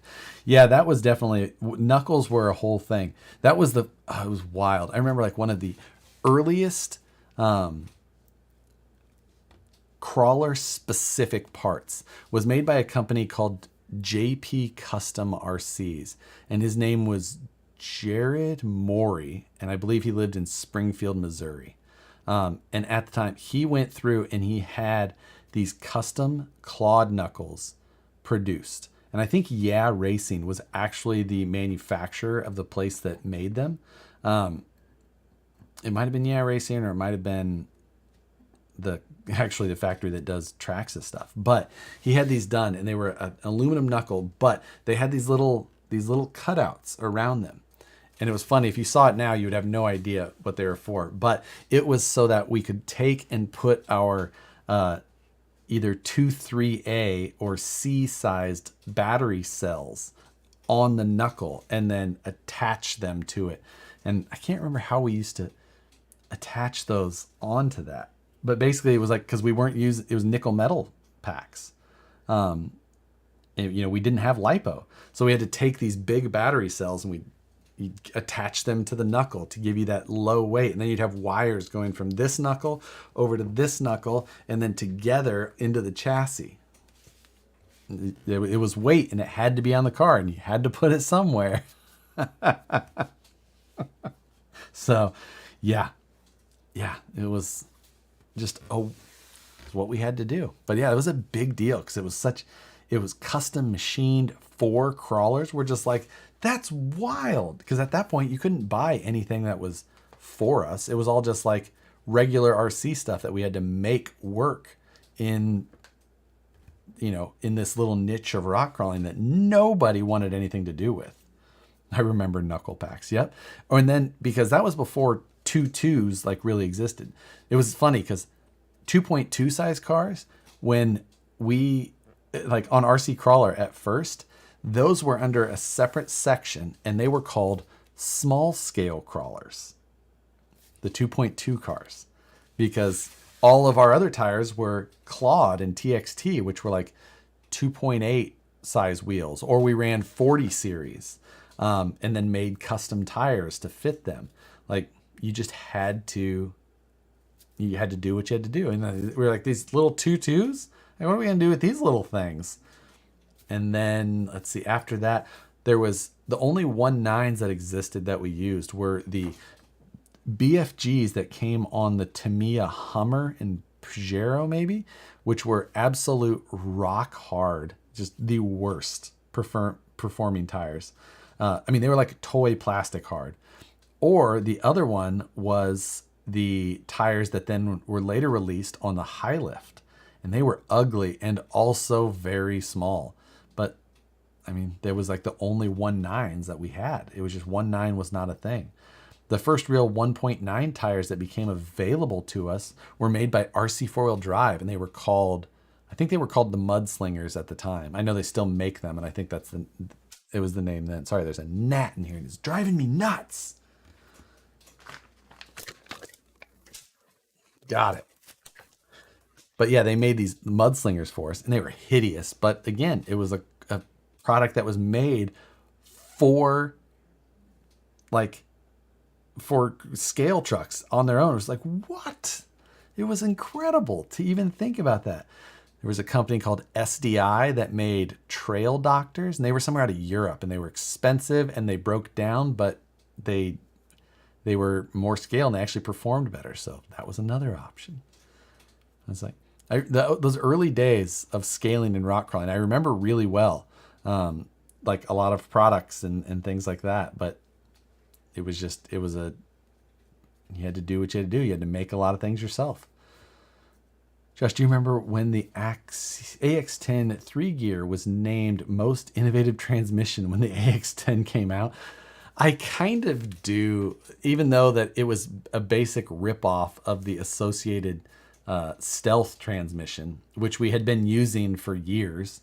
But honestly, the magazines, the magazines were always the same. It was whoever was paying for advertising for the most part. Like it was just, I think the only time that was like talking with manufacturers, I know that the Axial Yeti won Car of the Year in what would that have been, like 2013 maybe, somewhere around then, 2012 maybe. And I remember they were like, the guys at Axial were like surprised. They're like, we didn't advertise this year like with them, and it still won. They're like, that's pretty good. What area of crawling will be the next problem to solve that is impracticably expensive to do today? That's a great question. I'm going to keep thinking about that. Brian Sherwood says, will the underdrive by Vanquish fit the Axial AX or the SCX 10-3 straight axles? Yes. It's an AR-44 gear. It'll fit in any of those axles. Damn, it's a really good question. Of course, it's like, if you can answer that question with a really good answer, you should probably make that product. But I don't know that yet. I'm gonna have to keep thinking. It's just a really good question in general. It's a good exercise. Yeti was because of Jason Carter combining a Wraith and an Exo. Kind of. Yes, kind of. I don't remember if it was because, like, that's one of those things, like when that idea exists and then someone does it, it's like that product, like products take 18 months or more to develop. Like half the time those things are already like long in production or in, that process when someone does that custom one. They're like, yeah, we know that would be cool. Like we've had the prototypes of the original parts for 2 years before that, and keep going. Stealing that question. Moose Jaw, I'm going to bank my answer then. Matt, did I miss anything good? I had the death hiccups. I have a pile of servos here that are a bunch of. I got the Holmes. I know I'll save these for mail call, but I don't know who's going to be. I'll reuse this content for mail call. These are those new Holmes Hobbies BLS 500 LPs, the low profiles. They're shorties compared to regular servos. Here's the 650. So this is his regular servo. 2S to 4S direct power on either of these, but you can see here the size difference. So pretty decent size difference in this one. This low profile servo, and it still has 680 ounce-inches of power in a low profile servo, which is wild. This one, the 650 standard size servo, is like 1,055 ounce-inches. Wild power. I think what my plan is going to be my comp rigs for nationals, class 1 may get low profile in the front. Well, there is no rear servo, of course, but it might just get that, just to keep it simple. My class 3 may get like one of these in the front and a low profile in the rear, just to keep weight down a little bit. I can, a little bit more compact. But I like the idea of one of these as a chassis mounted servo, because you can put it in the chassis like a regular one and you don't have all that height to deal with. So that's pretty rad. Especially if I end up doing a custom body, which is such a lofty goal from me. I mean, if I was Mr. Styrene guy over there, Matt, I'd be halfway done and, 10% as competitive, of course. But still. How would those work in the Phoenix? They'd work great, but freaking pretty overkill. I mean, if you just want some ridiculous, I run an SHV 800. I have the 800 in my class 2 truck. And I think, I don't know, I think that the SHV 650 is damn near the strength of the 800, right? Nope, SHV 500 in my class too. So I might have to put a 650 in here. Step it up. Slacking on the 500. Psh, psh. Jelly Bean 2, Harley version. Yes. So, well, Brett says that there's an updated version of this. So maybe that's going to be my, I'll plan on, it's like building a new truck, I guess, but still. The 650 is 4S compatible. Yes, it is. Oh, and maybe the 500 isn't? Is that the thing? I don't remember. I don't recall. But I do have the Holmes Servo in here. Or the Servo. Holmes Winch, which I need 2 more of. For sure. Faux show. Getting that show. Super bad. So, let's see. The 650 is 875. Yes, the 650 is 875 at 11.1 volts and 1055 at 14 volts. So that is why it is 1055. I'd love to see working scale V8 motor enclosures. I know it would be fun. Joe, get me that winch. No, you can't have it. So limit on cell battery for comp. Nope. Run whatever you want as far as that goes. I ain't got time to check that. So, yeah, there's no voltage requirements or limits or anything like that. When you guys Vanquish build prototypes, do you make a mock version out of cheaper materials as proof of concept, or is it all CG until you start building multiple versions? No, I mean, usually you just, like, we'll 3D print things to make sure that something looks good and fits or clears. You know, if there's something like, of course you make sure everything clears in CAD first, but that's computer world. So you put it in, you get it in hand and then make sure that everything fits and cycles and whatnot. But then after that, sometimes we make it out of more expensive materials at first because, like, we'll machine it out of aluminum to make sure that it's right and works before we even go. Then, because then you have to go to, like, if you go to an injection molded part, things, you know, you have to build expensive molds and everything like that. So it's just, there's a lot of different steps there. But yeah, sometimes it's actually more expensive things at first. So hold on a second. Sorry, but I do need to reply to a text.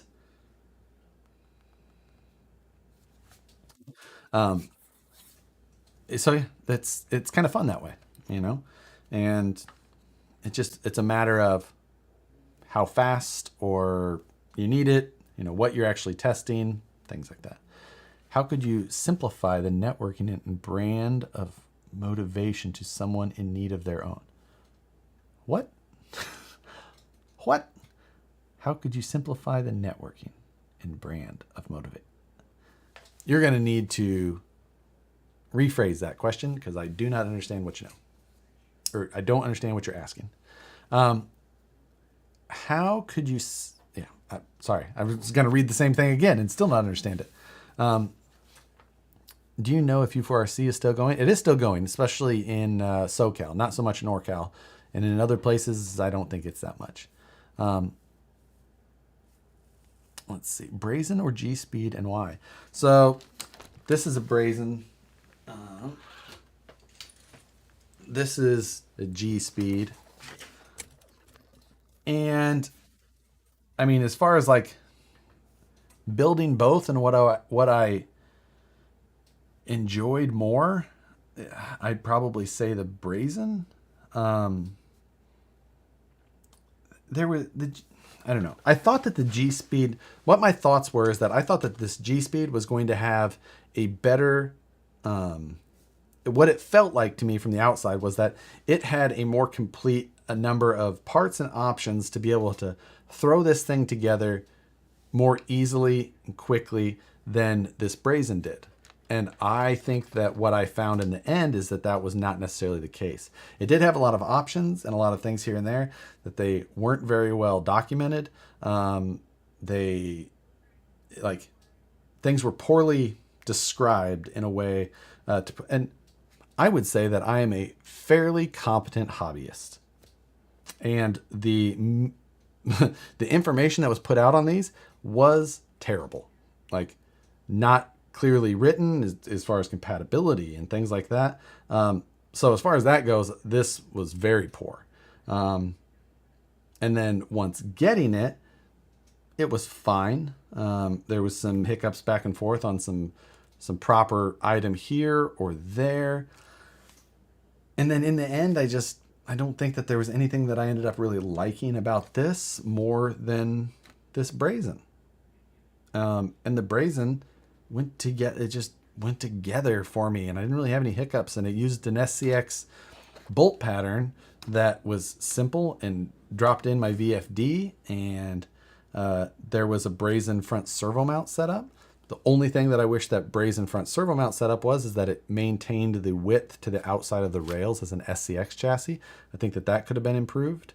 But beyond that, it was easy. So if I was going to buy another one today, I'd probably buy another Brazen. You know, this isn't a bad product, this G-Speed. It's a nice chassis, but it's nothing special as far as that goes. You know, I don't know. It's not bad though. It's a cool chassis. Looks good. But if I was buying one today, I'd probably buy a Brazen. Just personal preference. I'll say that the style of the outside of the chassis, I maybe like the G-Speed a little bit more. The Brazen's got these kind of funky frame rails and stuff. It's, it's a little wild and kind of out there, but yeah, this is a more traditional looking, but still flat rail and boring chassis. So yeah, my 2 pennies.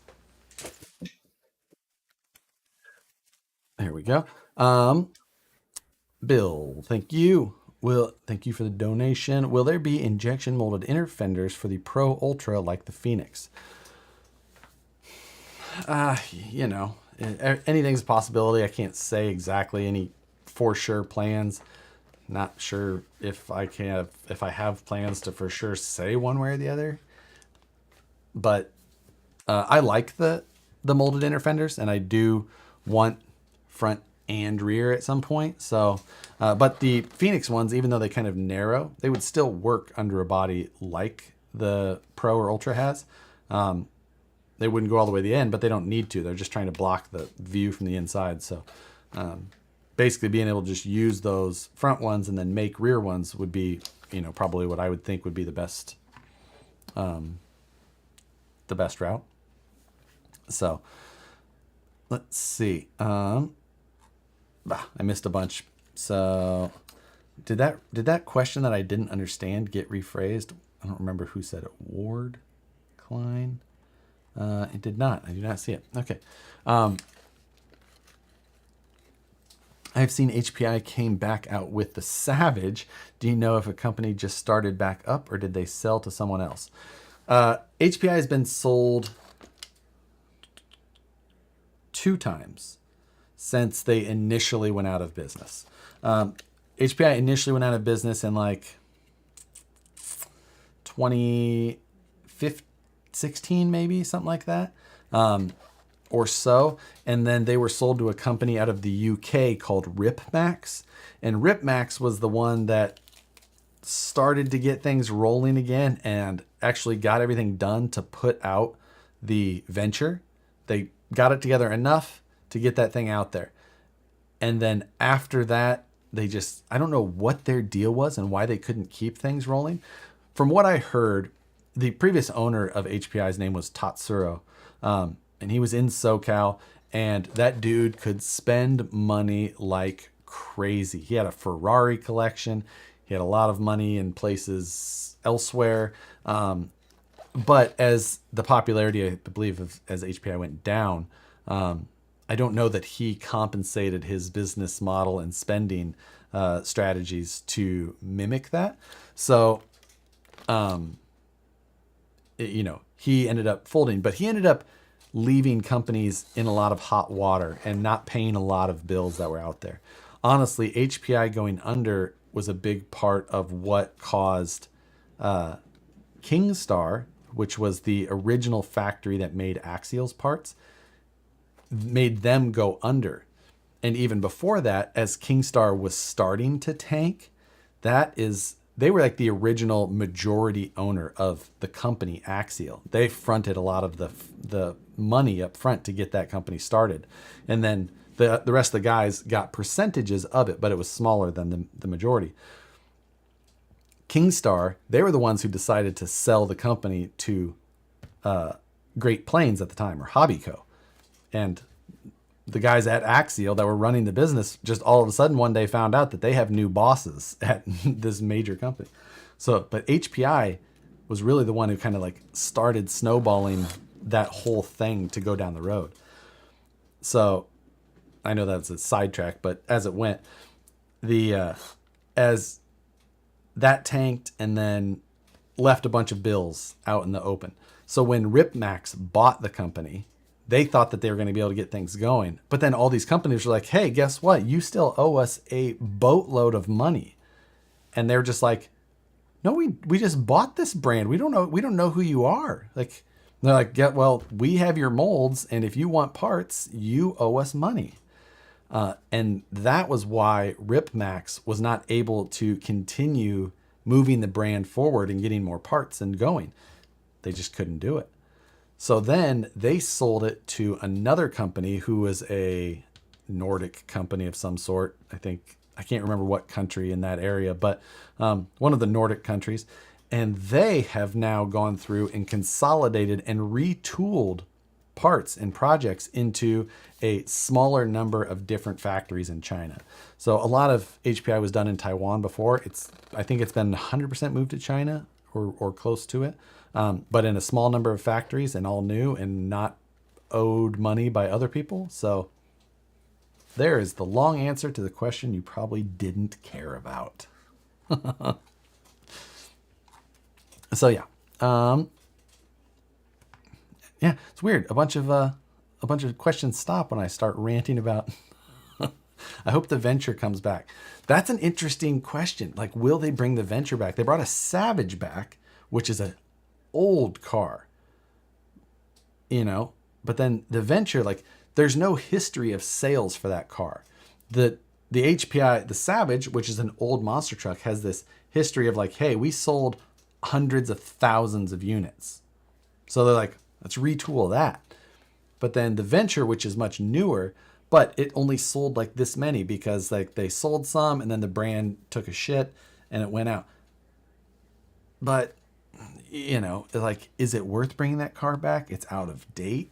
It was out of date by the time it got released the first time. Do I think it should be brought back? No. If you're going to spend the money on new tooling, the only thing is that they probably don't have the ability to do new design.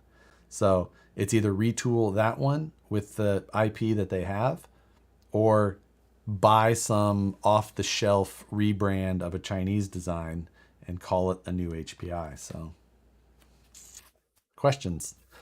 Have you had your hands on a GCM C-Max 2 or have any insights? The C-Max 2, I don't think so. It's one of the newer ones.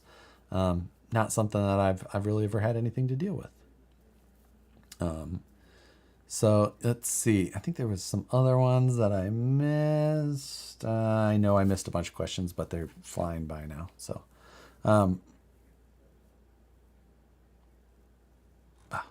sorry. I thought it was pretty interesting to know about. Well, there you go. Speaking of old things, and you remember Gunner body mounts? Gunner body, or that's the other thing is Gunner tubes. If you guys don't know, there was a guy named Gunner on RC Crawler, and he made a number of parts. But he was the first one to make these metal tubes that went into axle housings. Like beef tubes. The beef tubes wasn't even first. He wasn't even second. I think he was like third or fourth or fifth on the market with them. there was a bunch of people who did them. There were some people who did them better, had better, you know, like more machined features and things like that, but just didn't stay with it. Yeah, like gunner tubes. He had a bunch of stuff. And then he had gutter body mounts with like I think they were like a big nylon screw-on thing. And he also made CVD pins that were out of like drill steel. So yeah. Do you see the new Kappa 118th? I did not. There's another brand I have no intention of ever buying again. Let's see. Thoughts on Night Customs VS4 wheel wells? I've never tried them. I don't know. I drive so hard that I would have to print them out of like TPU for it to be even somewhat reasonable. Let's see. Do I have any Harley design stickers available? I don't. I know. I'm terrible. We do have a fun t-shirt that's at least done, but you know, just got to get through. It's been a wild year with like the new truck and a bunch of stuff that like, I mean, that was a huge part of it, and just new machines and things like that. Like so many projects that just took so much time, and feel that I've got a little bit of like breathing, like, okay, why wouldn't I buy Capo again? Because of the last one that I had, which was not the JK Max, it was the other one. It was just such a pile of shit. It was so bad. Yeah, oh, it's just the worst. And like everything, how it fit together, I was just like, this is terrible. So I just, oh my God.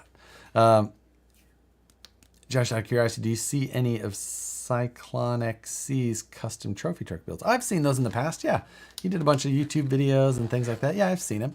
I've always, you know, it's cool to see the cage work. That's never been like the custom trophy trucks have never been an area that I've been super interested in. Like I enjoy seeing full-size trophy trucks, and seeing the RC ones is cool, but I don't have any interest in owning one. So I never paid too much attention to them. Are 90mm Proline shocks any good? They can be. Don't overfill them, and they have a really small oil capacity, so you got to really be careful with how much oil you put in those. It's a good thing to put something around the seals, but yeah, you got to be real careful is all. Are those Phoenix inner fenders on the Brazen scale chassis? No, they're not. These are craft foam. That is glued together foam from Joann's or whatever. Like just enough to get inner fender points. Like you could, these only look good from that far away and they don't even look good there. Look at all the wavy. Like, these things are, look at all that CA glue on there. It's not the last of the craft foam you've seen on my trucks, though.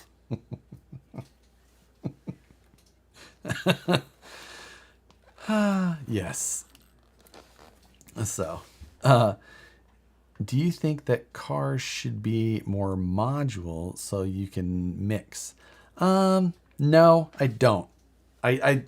I get the idea and the sentiment, but if you try and make things more modular, not module, but modular, you end up like with like fixing yourself to designs. Just like, got to have this, and it's got to bolt to this. Like that's, and then I can only do things connecting those dots.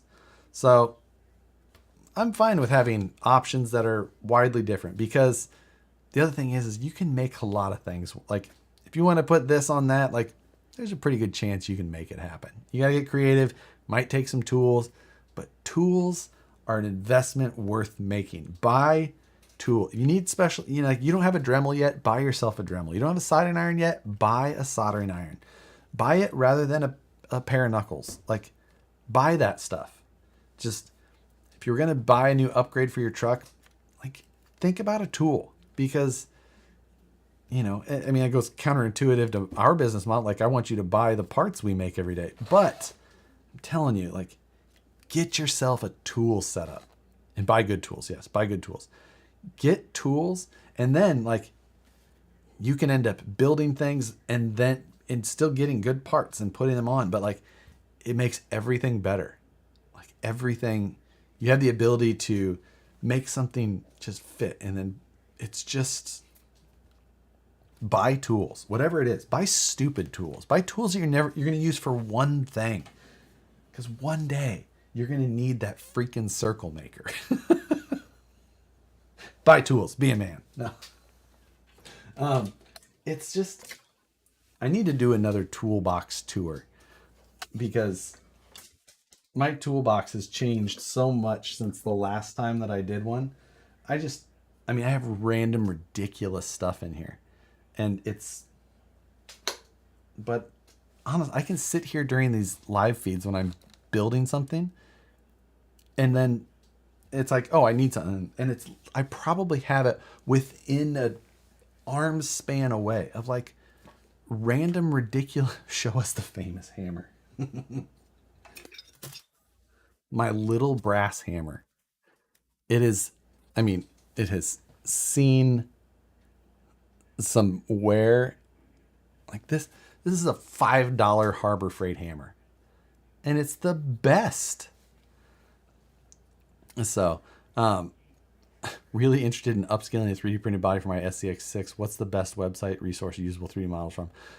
Colts 3D is one, but I would tell you that sounds like the worst idea, like a terrible, terrible idea. That SCX6 is very heavy, and I'm just saying that it doesn't sound like a good idea. Like, I'm just saying. An M3, a 3mm tap set is a game changer on custom builds. 3mm tap is a great thing to have, and even more so, not to be a one-upper, but get yourself a M3 tap, but put it in one of the 1/4-inch drive adapters that we sell. This is a Vanquish drive adapter. It makes so you can put it into a 1/4-inch drive drill, and then you can power tap 3mm like 3D printed plastic if you want to chase holes, make sure things are good, or if you want to just clean things out like this. And this thing has got such nice resolution. You can go super slow. That's the spot. That's the ticket. So, but he'll power through the one-upper part. I'd like to try brazing. What are the first tools I should buy? Where to start for someone who can already solder and fix copper pipe joints? Oh, you're set. It's the same, but easier. If you've got your regular map gas torch, like start with that and get yourself some silver solder, or flux covered silver solder, whatever works best for you. I use the paste, and then I use the wire, the silver solder wire. And if you have anything to cut tubing with, like a hacksaw, great. The only thing you need to do is you need to be able to cope your joints a little bit. So a small file set or a Dremel. I mean, you can do it with a Dremel. You can do it with a cutoff wheel and a grinder, and you just be careful. I've done that a lot. And then you just put those things together, and it's way easier than soldering pipe. If you're flowing copper pipe without leaks already, you're way ahead of the game. Like, just jump in. Like, you're gonna enjoy the shit out of it. Build a bumper or some sliders, something easy. Dude, the most rewarding thing. Just absolutely dive in. You don't need anything for special tools. You need something to cut the metal, something to heat the metal, and then that's basically it. You can make stuff. You can bend it with a wrench. You can bend it with a pipe. You can bend. It's like the best Dr. Seuss book that's ever existed. Like, just, and then after that, you can buy yourself the fancy benders, and you can buy yourself specific cutoff tools and specific bend. Scale Crawler Fab Shop, he reposted his on one of his stories on Instagram today, his little tube coping setup that we kind of talked about that I had planned on. Like, here's my plan, and Ben like did it and knocked it out, and I'm like, he reposted that today, and I was like, I gotta get mine done. Like, yes, it's exactly what I wanted. Is that a 3D printed bit holder on your Max gyro? No, it comes with that. I don't ever use it, but it's just always been on there. Yeah, it came with that in the box. I don't even know why it's still on there. It's probably in the way more than I've never used it. I just keep it on there.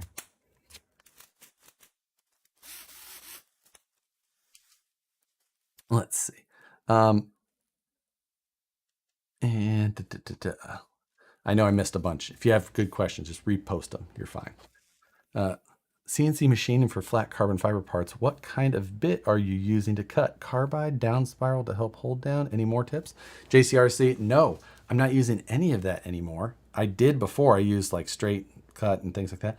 Now I use PCB milling bits. They look like a knurled bit. There's no flutes at all. I use 3mm PCB cutting bits, and they are awesome. They leave a super clean finish. And that's what a lot of us are using for this stuff now. So yeah, just search that 3mm PCB bit and you'll find it, and they're fantastic and cheap. You can get like good ones for, I don't know, like less than $10 a bit. And that's for like a good one. Or you can find cheap ones on Amazon that will still work really well. So I really want to shunt Dremel, but don't want to get 86th. I don't know what that means. A little hand drill to do holes in plastic or Lexan is perfect. It's solid. This little thing does great holes in Lexan and stuff. This little DeWalt that I use all the time, I get one of these type of drill bit sets. This is a Makita one, but everybody.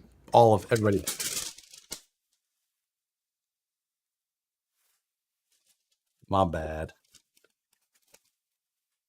This is the DeWalt set. Makita set. It's the wrong color. That's DeWalt. This is Makita. But it's a quarter drive. So the popular sizes for like us, you just drop that in your power driver and you're set. What other tool you want to talk about? I got it in this box. What is the DeWalt model? This is the model DCF 680, I believe, type 1. Make sure that you get it the one with the clutch, because the other one looks the same with this light, but if you don't see the numbers around it for the clutch, don't buy it. And it comes with a 2-battery set, charger. Love this tool. So again, I'm missing questions. I know. If they're still good questions, still just repost them. What's a good TIG welder? Man, I haven't bought a new TIG welder in a lot of years. I use a Razor Weld 160p, but I haven't used any of the new ones. Tech like that keeps moving, and I don't have like a good up-to-date knowledge base on a new one to tell you. Do you think we will see planetary hub motors for 10-scale crawlers? Seems like a natural progression for models and full-scale crawling, as it would allow individual wheel drive and braking. No, I don't, because I think that the size of motor we need per wheel is too large to fit into a good-looking 110 scale axle. Even with a planetary reduction, you still, because the thing is like your whole truck have to be, driven by one tire. Like in a hard situation, like you're hanging on something, like all of the weight and all of the traction is going to come from one tire in certain instances. So basically you need all of the power of the motor normally on one tire. So it's then like, if you want that, you have to put it on all four corners. So if you're dealing with something where all four tires are on the ground 90% of the time or 95% of the time, sure. But otherwise, you're not, and it's just like, is it gonna be any good? Chris, Mr. Ishii, what I have stuff for you, sir. What do you use to poke holes in Lexan bodies with? If I don't use that drill bit set, I have just basic ass body reamers. And do I have both here? No. I keep one at the office. I've got the real fine needle tip one at my office, but if I don't use a drill bit, which I do most of the time, I've got this one. Everlast for TIG welding. Yeah, I haven't tried those Everlast ones. I've seen them. It seems like the prices are doing good. How is DeWalt not a sponsor? I know. I've sold so many of those things. Where can I get a set of Vanquish D44 axles? Oh, it's going to have to be on the used market because we don't have any right now. They will be back, though. Just bought a Prime Weld TIG 225X. Ooh, that's a big dog, though, I think. Yeah, I don't remember. Bought a punch to vent tires. Works better for me than scissors. Scott, I believe... Do I have my set in here? I don't. I don't have my set in here. And that is because... Oh, no, I got one of these. And I have the leather punch style, too, with like the ones that go around. But my problem is that I never remember to do the tires before I put them on the truck. Never. So they're in the other toolbox. I was like, that's fine. I don't think that I ever used them. Never did. Stop it, Josh. Just put the cam in the drawers. Nope. Because if I did that, you'd see everything else around the floor right now. And we're not there yet. A hot number 2 Phillips makes a great body hole punch.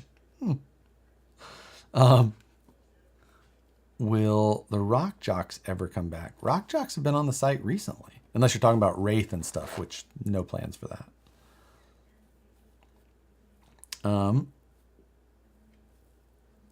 Let's see. The used market will be like PC parts over retail prices for severely used axles. And that's not yes, that is true. What's one tool you couldn't live without? I mean, that DeWalt driver probably. Like, I think it gets used more than anything else in that box. You know, I use the absolute shit out of it. It's, you know, I've got 2 of them at the office and I want to pick up another one for here. So that I can have one for a 2mm and one for a 2.5 just all the time. So maybe a third one that swaps between the other ones that may be needed. The one tool he couldn't live without is Matt.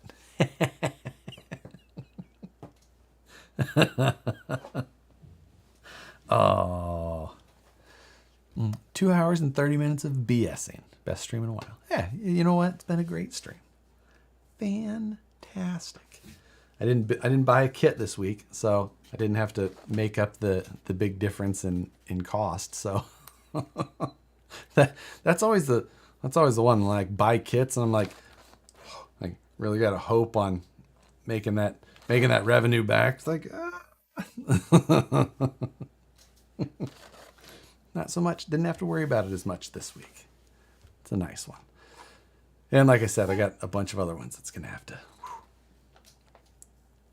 I like these chats. There can be some good info in these. Every once in a while, jumps back and forth. Yeah, hit the like button if you're still watching and like it. Or hit the dislike if you don't. It works the same way. Same YouTube schedule until the new year, or are you taking some time off? Nope, all the way through the new year. Well, is Christmas on a Friday? Isn't that Christmas Eve is on a... Wait, which day is Christmas? 25th, right? 24th or 25th? I think it's the 25th. I'm terrible. Oh, we have New Year's Eve stream. Man, it is the 25th. Okay. So, I mean, probably like Christmas Eve live stream. I'm not traveling for the holidays, unfortunately. So I'm going to be here. I might as well. It's not like I'm going to go party by myself. Nicole's going back home. So I'm just like, might as well live stream. It's probably going to be like me and 9 other people. Like, what are you guys doing? So And then New Year's Eve stream. Maybe we start later and go until, or we just celebrate New York New Year's, and then you'd be like, all right, Happy New Year's, everybody. We'll see you later. Nicole going to let you do a New Year's Eve stream? She won't be back for New Year's. She won't come back till after that. So put Christmas lights on an RC. That just be the build. I'm just gonna decorate the truck. So I need something to do while hiding from family. Yeah, exactly. So, man. All right. Well, it is 8:30. We didn't really get anything done tonight. It was a good stream though. Maybe we'll do we'll go to like 8:45, another 10 minutes or so. New Year's build while drinking. I mean, that's a lot of Friday nights, honestly, right? What's my favorite scale crawler? Like right now, it's probably still my Pro. Like the Phoenix is real, like it's been such a fun one, but like the problem with my Phoenix is that I haven't been able to like have it out because every time I've like, until it was released, we weren't able to couldn't like go to an event with it or things like that. So anywhere where I went had to be a different truck. So it's always just been like, I haven't got to go do a bunch of those fun, epic things. Like my Pro, I've taken to so many cool places, like cool hikes and, like events that I've been to that had a good time, like things like that. I have like legit memories with that car. So I just really, really enjoy it. Let's see, especially if I'm going to be in wet water, I have to put some art. No, must be a question that's following somebody else's conversation. Brass Christmas bells on the TRX4. What's that red one below the Brodozer? Oh, that's the one. We talked about that one a little bit ago, but that's my new Woods Runner. The new one. Let's that back on there for now.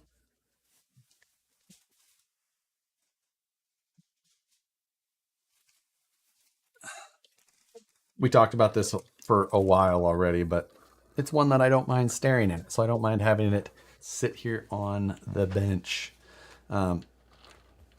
Josh, can we talk about the hikes, please? What to take? Oh, I mean, yeah, that's a great question. So, like when I've gone on those like really long, or like call them like some sort of like epic hike, like trying to do a big route. If I'm taking like that's the one thing is like if I take my VS410 Pro, I don't worry about the car. Like the car, it's just it never has failed me. Like it has never failed me. Maybe I've broken like rod ends, but normally I've like replaced them if they've been getting stretched. Or I think my VS410 Pro now I've put aluminum rod ends on it. So I just like don't worry about the car. I know that it's gonna work.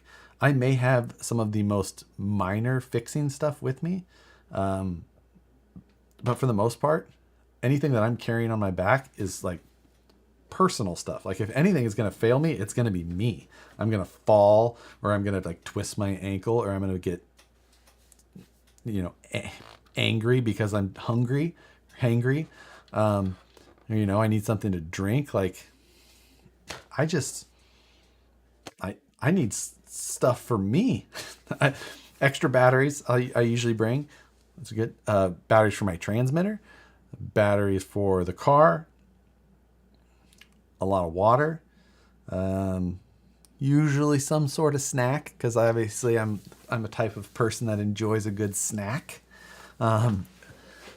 Batteries, I run most of my trucks. I run smaller packs. One of my favorite ones right now is one by Tattoo, Gens Ace Tattoo. It's a 1800 milliamp 4S. That's one I really like. So, and I'll bring enough that I know that's gonna handle. But that's the thing. My VS410 Pro, I know what it's gonna do. I know that I can absolutely smoke that truck, and it's just not gonna blink. I can send it off of huge ledges, 4S, 4 throttle into whatever I want, and it's just fine. You don't, nothing to worry about. I've had really good luck with that. What happened to the C10 Woods Runner? That now belongs to Ben, Scale Crawler Fab Shop in here. And he's actually where I got it from initially and then sold it back to him. So it's back with him now. The only reason I agreed to sell it back is because I got the original builder to build me this one too. So what kind of butt bag do you use? If it's a shorter hike or like one that I'm like doing trails and coming back, Carry All RC makes a fanny pack that I really like, and it's built well enough and it's got enough stuff and like pockets and things that it's perfect. So the Carry All RC, fantastic little fanny pack. I can tactical hip bag, whatever you'd like to call it to make it sound cooler. But if I'm going on a hike that needs full backpack support for water and all that, I use a, God, what brand is it? It's the Router model. I should know what brand that is. I really like the bag. It's like a well-known backpack company too, or bag company. And it's the Router model. It's got a handle on the back as well. It's just a perfect size. I carry it every day like a man purse. When I go to work, when I come home, when I go on, if I'm going even just out for the day, I've got my backpack with me. Like it's in the car if I'm just going in somewhere, but I have it with me. It's got the things that I need in it. It is my man purse. I will embrace it. What motor system is in the new Woods Runner? Nothing. It is empty. There is nothing in there. There's no servos in there. There's no motor or ESC. All that stuff is yet to be determined. It'll probably get a Holmes motor, and it's not a JanSport. It's not an Ogio. Damn it. I can't remember. But yeah, it'll probably just get probably a Mamba X, and yeah, 2700 Polar Pro, maybe 2300 North Face. It could be in North Face. I think that might be right. That sounds about right. See if they make a North Face router, somebody. If so, best bag I've ever owned. Will that Woods Runner get a Phoenix transmission? That I've thought about that. I'm not sure, just because I want the whole interior to be pretty proper, and having to put those other servos in there would start getting a little bit difficult. So I haven't decided. I don't know if this is the type of truck that I really need that in, but it's definitely crossed my mind. It would work. I could make it fit in there just fine. Yep, it is North Face. North Face has the router, so there you go. But yeah, so it's definitely crossed my mind, but it hasn't been.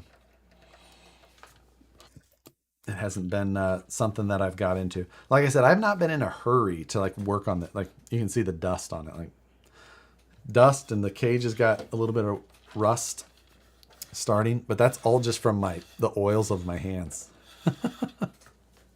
So I'm going to enjoy the build of this truck. I really like it. Like I said before, what it would cost for this truck to leave would be an unreasonable amount of money, even in its current completely raw, unfinished, incomplete status. I don't know that the dollar amount would change if it was completely loaded up with all the electronics and everything. Gotta go. Barry G, thanks for joining, man. Good seeing you. Yeah, no, it's just, I love the look, the size, the proportions. I think that is going to look great when it's got all the stuff in there. This is one of the seats that I had printed for it. Like, there's no base or anything in there, but I was playing around with the scale of it, and it'll just have a nice, appropriately scaled size in it. Jesus, Sookie is ripping on that wheel. She is tearing it up. So, you know, but that's a big seat in there. I mean, like that's a good size seat. So, but I'll be able to have a full depth transmission, the whole thing. $10,000. Like at $10,000, it would leave. Like that's yeah. I'd have to be like everything has a price, right? But like someone says, someone offered me $5,000, I'd be like, nah. Like I'll keep it. I'm fine. Like, but I just like I'd have to be like, and even that like that's an unrealistic number, but still, it's just like, what size doll you putting in it? No, no dolls. God. I see someone. God, where'd that go? Odd story. The founder of North Face died from hypothermia.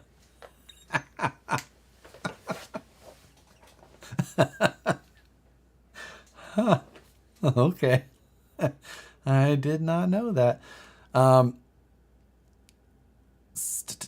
Scott O'Blander, I did see that question up there earlier. 4 p.m. or 7 px with your Phoenix with an aux wire and lights, you're up to 6 channels. That is true.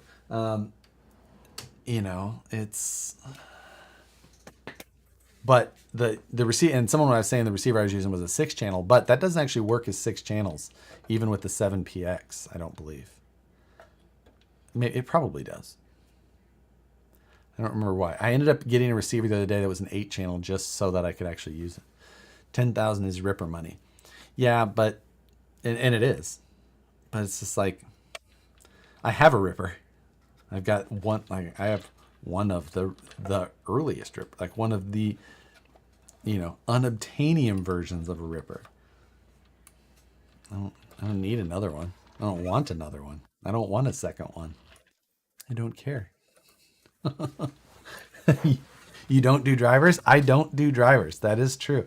I don't do drivers unless it's for like to get points in a scale competition. Beyond that, I don't do drivers. Don't like them. Weird, right? I find drivers weird. I'm like, gone too far. As nerd out as I get about all this stuff, I'm like, nope. I've drawn a line at that point. That is weird. What's the suspension setup on the thing? Looks plush.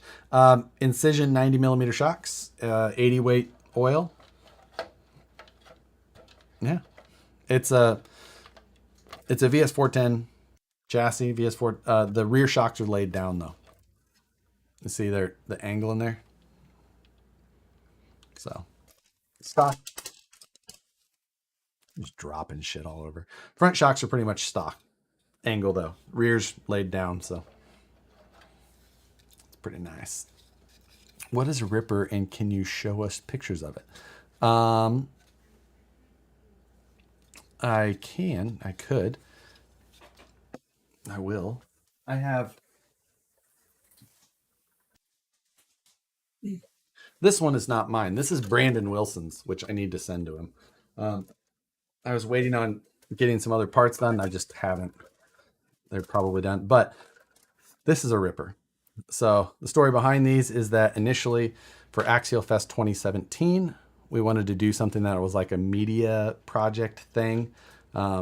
So we decided I was going to build a cage for Axial Fest, and I was drawing it up. And Jim, ripper machinist, who I work with, he was walking by my desk, and he's like, "Why don't we machine a cage?" And I was like, "Okay." So I designed this chassis to be machinable. Like all these things. None of this is welded. This is aluminum, and these are made of big, solid pieces. There's 3 pieces that were machined: the 2 sides of the chassis, and then the 3 center pieces, which are between the front, the roof, and then the rear, were machined on another block. And so there's 3 blocks for that. And then the hood was 1 block. The grills were made actually like 2 or 3 at a time on a strip from a block. And then the side panels, each side was made, both sides were on one big block. It was a big block of material. It's thick. So it took about 100 pounds of aluminum to make the chassis of this truck. The hood started as 9 pounds. And when it's done,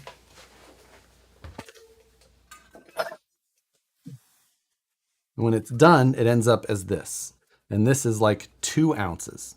So it starts as 9 pounds and ends up as this thin, machined, like it's completely machined. This one is raw, so you can see the fine machining lines.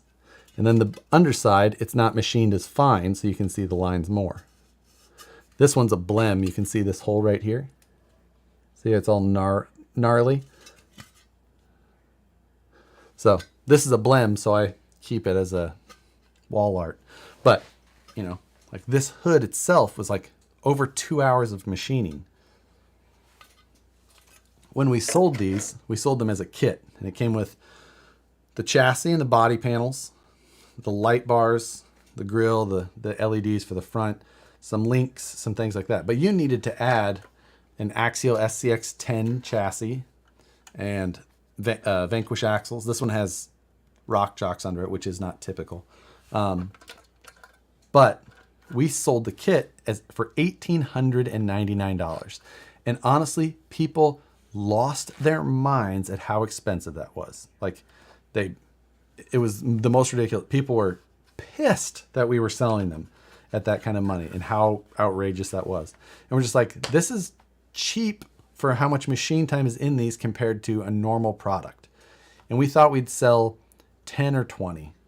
And basically we had to shut it off once we were getting up. Like we made less than 200, but we were making, and the amount of people that wanted them, we were just like, we don't make enough trying to make these to continue that. So we shut them off. And now a truck like this truck here, this truck sitting in front of me is probably worth $10,000, maybe more, because this truck has a lot of really, really difficult and hard to find parts. It's got things like the chassis rails that are on this are made by a company called MS Tech, and they made very few. These were an actual machined aluminum chassis rail done in a really interesting way. So those were special. It's got like perfect condition, brand new OMF wheels, which go for like $400 now. Just all kinds of little things that Brandon, who's the owner of this truck, collected to make just like his ultimate version. He's got 2 of these, I believe. One is more everyday for a ripper. And then this one was all of the hardest to find components. Even down to like the headlights that are in this, they're Q series, but they were modified by a company called Moore Engineering, or Miniature Off-Road Engineering. And they're special there even. And there's little things like that kept going to understand, but yeah, like it's wild. So yeah, the price is insane. The fact that we never sold them for anywhere near this. Like if you bought them from us, you could probably build it up for around $2,500 to $3,000, which is still expensive. But they have just appreciated up to this insane number because of collectors. So there you go. And then for this one, I designed a carbon fiber battery tray that goes on the inside, and I put the serial number of this rig into it as well for him. Just because this was such a cool collection of hard to find parts, and he did such a good job collecting them all.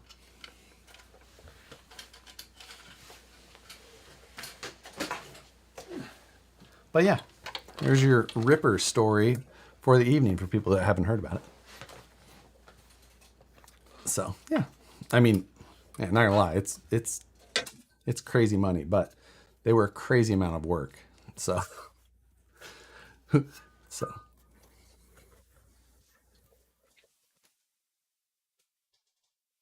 and then if you now you know what that is behind me. Yeah, and we do have a Ripper owner Facebook group. You have to be, you have to own a Ripper to be in there. You have to give us the credentials of it. People try and join every day, and I just deny. Like, you didn't get the correct answer. You didn't put the answers in there I needed. Deny. Why is the Woods Runner squatted? Because there's nothing in the front right now. So when you add the things that need to be in the front to the front, it'll level out. But I've got the shocks moved all the way forward. So I could easily move the shocks backwards and correct that now. But once I get all of the guts in the front of this truck, this thing will be down low. Because everything will be in the front. The battery, the ESC, servos, of course. Yeah.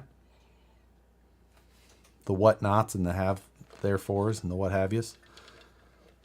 Anyone who's done at least 3D printing should be able to appreciate the amount of work that went into there. So much work. And those machines had to sit there and cut, 40 hours worth of work for a toy truck kit. Like,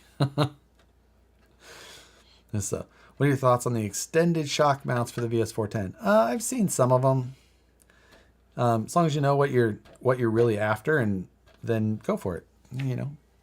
Modification of geometry is up to the person to understand what they're doing. And as long as that's what you're after and why it is what it is, get her done. What year did you make them, Josh? 2017 to like 2019. So, Jeremiah, thank you, sir. Good to see you. Hey, what's your thoughts on the Trailmaster Pro brushless motor? Looking to for my 2 rigs. I have not ran them for a while. Trailmaster, I believe, if it's the same one that I knew, is a 2-pole brushless motor and not a 4-pole. The 2 poles don't have as much torque. For our scale of trucks, a 4-pole motor has been what I've gone to just throughout everything. I know that there are more 6-pole motors, and possibly more as well, 8 and 10 and 12s. I would say like those have advantages as well. But I would highly suggest getting a 4-pole motor. I know that the reason that those Trailmasters look appealing, I would tell you to hold off and either just stay brushed, which is totally reasonable and can do just fine, or save for a little while and get 4-pole Polar Pros. But there's nothing, brushed motors can do just fine. So you don't have to spend the money. Reasonable either way, but food for thought. Do you have a good reference on suspension geometry? Man, that's such a tough one. I've read hours and hours and hours on suspension geometry to understand it, but it's all full-size information. And how that applies to our scale is, in theory, the same. In practice, very different. How finite the we have such a huge range of what we do with our stuff in comparison, and with much lower centers of gravity, yet way higher power to weight ratios, and exaggerated, suspension geometry in general. The distance between our upper and lower links is huge in comparison to what a full-size off-road truck would have.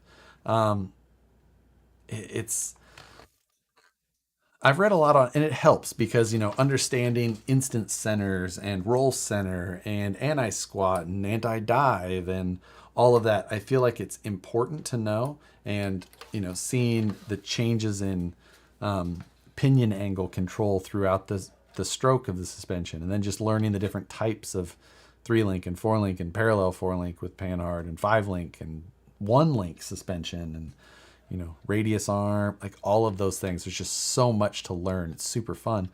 But the references that I've had in full size and how that has really helped in RC is I don't think it doesn't pay off the same way. Let's see. What about the angle of the shocks? Why are yours at such an angle? This one's laid down just because that's how it is right now. I probably won't keep them that laid down. You know, it's really just a function of this one has 4 shock positions in it. And they're at the most extreme to show the most amount, because that will give me the most amount of travel and have it as low as possible. And that is because that at that point it was set, because if you can see, which is difficult, the axle is right at the chassis rail. Like it's right there. It's got about just under an 1/8 inch of clearance still. So it's got complete travel. With this length shock, there's no ability for it to crash into the chassis. So as far as doing that, it's perfect. Now, from there, it's up to me to change it and modify it to where it's going to actually perform the best. But at least I know at this point, nothing with the available positions of the shocks is going to cause me an issue with the chassis itself. Leaf springs. Yeah, leaf spring.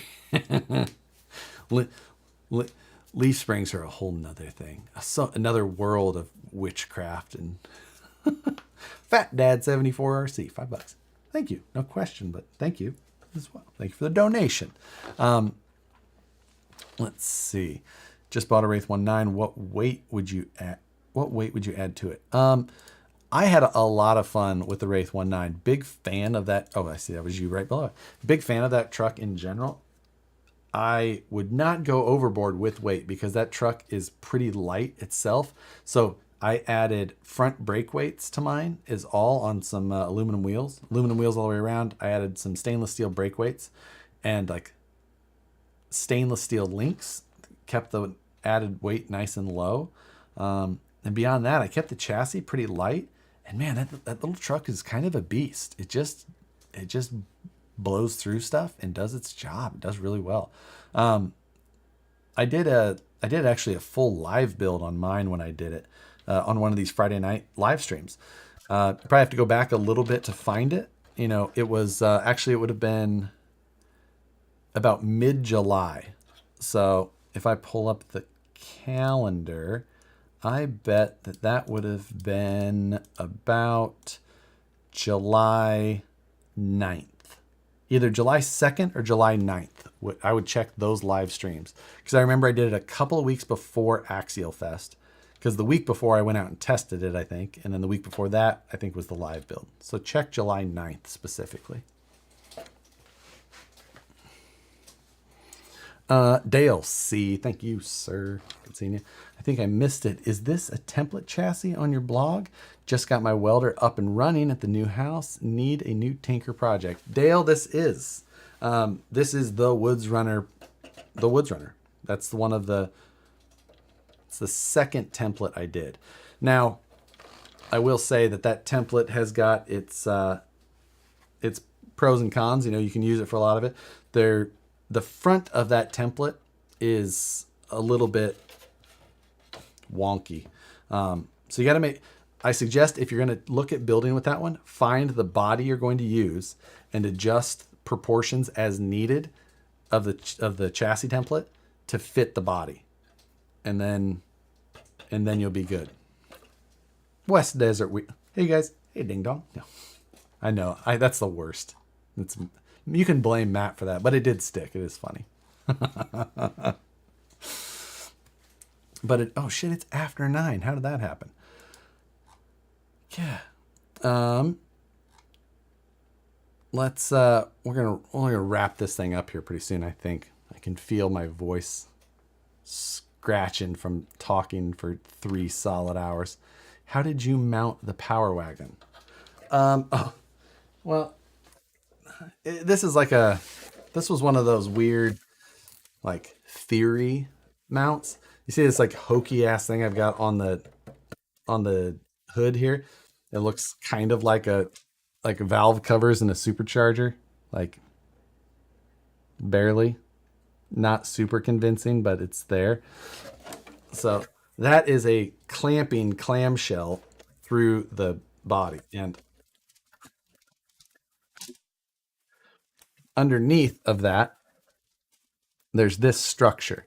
And you can see those 4 dots on the corners are, those are rare earth magnets. Now, this piece that it's on, this block, at the front and rear edges, you can see that it's got a taper.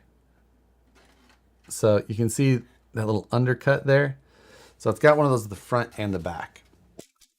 Now, on the chassis itself, I've got this other 3D printed part, and then in the center there is a piece of steel that is very thin, and it bolts in from the bottom with these 4 screws here, the corners.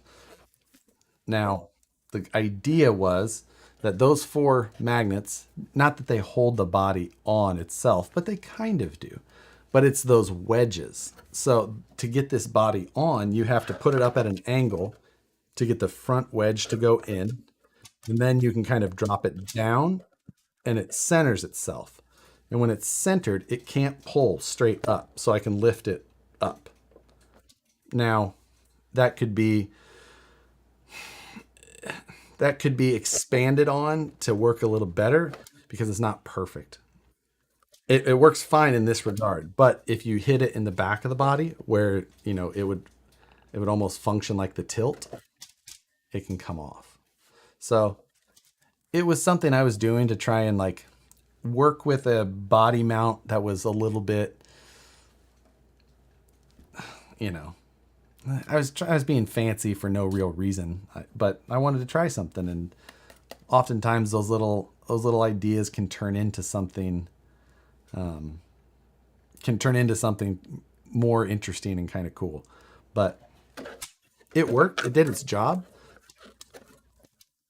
and it, you know, it still functions. So maybe it's something I can continue working with, but um,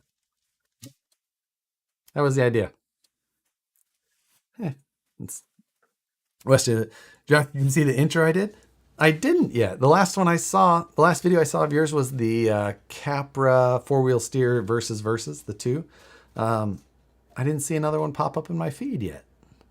I'll have to double check. Um, yeah, no, I'll see when that one. I'm sure it will come up in my feed though. I do see. Oh wait, oh was it the full size buggy one? Because I saw that one pop up, but I hadn't watched it yet. Let's see. Any idea on what kind of class 1 rig you're going to run for scale nets? We did talk about that a little bit earlier. I do have plans for it, but I have a lot to try and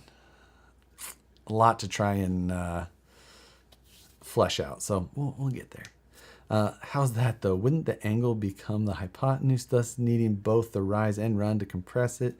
And maybe overthinking this. So kind of, because it goes in at an angle and you kind of get that sweeping angle for it to fit in there. Now, technically, if you have it slid all the way forward, then you can lift up. Well, still no, it still grabs. It's just by the angles what it slides in there and goes. So yeah, it's a fun design. It's not perfect by any means, like I fully willing to admit, but it works. So, Josh, how much do we need to donate for you to join the Class 0 and actually try to win? I don't think that there is a competitive Class 0 at this event. But beyond that, I mean, I don't know. I talked a little bit about it on Wednesday, trying to I tried driving those FMS super scale ones, and I did not have fun. I didn't have fun. I've got to finish those videos, and FMS is not going to like what I have to say. FMS sent me those cars, and I'm going to do the videos, and I'm just going to be like these are not for me. Like, if you find that you drive like I do, don't buy these cars. But I'm going to say it. I mean, they sent me the cars or not. Like, it's not for me. I just didn't have fun. And if I didn't have fun, like, what's the point? So anyway, it is time to go. I said I was going to show in the studio. I don't know if I can make myself do it. I don't know if I can show you guys what's not shown on camera in here, because it's a fucking disaster. Like, it is, like, it's so freaking embarrassing. I just can't do it. I just, oof. I don't know. I went to see Chernobyl. I mean, it basically is like,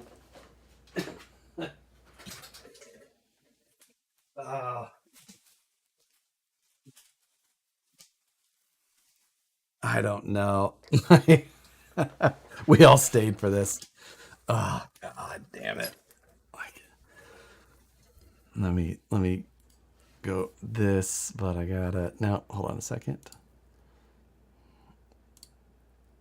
Hold, please. Oh wait. A add existing. Let's see if this one works. Nope. Damn it. It's the other one. Hold. Holding. Delete. Sure. Yes. Hold on. I gotta do it because I gotta add this device to show you, so I don't have to do the whole thing again.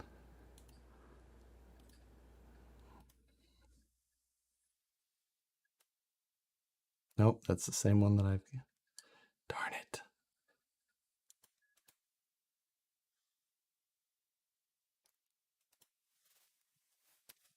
I'm not stalling for real. Like this. That's not why I'm doing this. Video. Oh, there it is. It's no background. So, oh, you get. Oh, that's weird.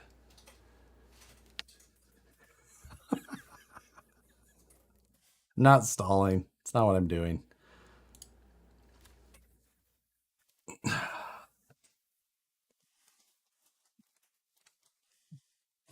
I don't want to do this. So here, so there's what I see there. Here's the workbench. There's my audio gear. Like, that's what my stuff is processed through. Zoom H4n Pro. That's what, there's my overhead mic. It goes into a mic stand. That's a moving blanket that's along the back wall there for more sound deadening. There's sound deadening panels back there that I built on 3 walls. So here's the rest of the bench. That's for when I was doing like some of the how-to videos. I've got it propped up. Like, this is not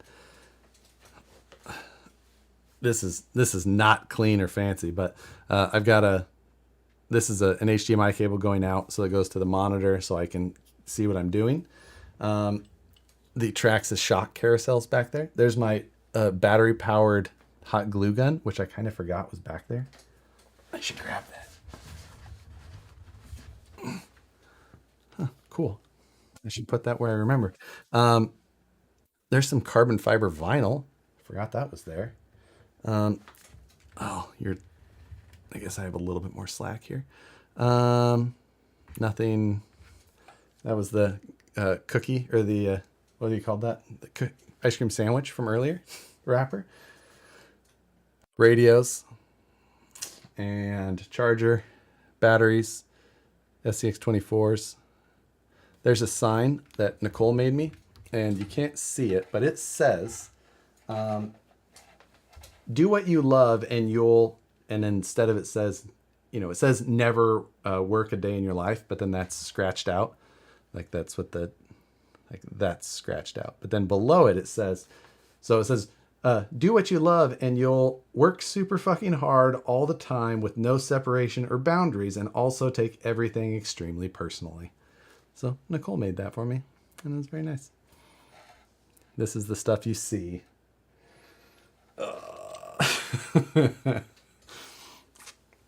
Here is my shelf that's on, well, first of all, there's my Prusa and stuff that I move around when I'm not using it, so that it's... So then here's my shelf. Oh, I haven't even been looking at comments. Oh my God. some of my inventory boxes. These are all labeled. You can see box 1, 2, 3, 4. Electronics are in box 1 mainly. Some used electronics are in box 2. Box 3 is some VP stuff. 4 is miscellaneous new product. This is 3D printing filament. There's like 3 or 4 spools there. That next clear bin is body pins. The next one is styrene supplies. This box here is TRX 4000 parts. There's a Traxxas Corvette sitting right there on top of stuff. The plastic bin below it is my soldering station. Next to it is a bunch of, that clear bin is a bunch of takeoff parts that like I put in something so that I can pick up or sell, whatever. This is all camera mounts, camera parts, camera things. The next one, that little white one there, is just charging things for cameras. So cords, chargers, batteries for cameras.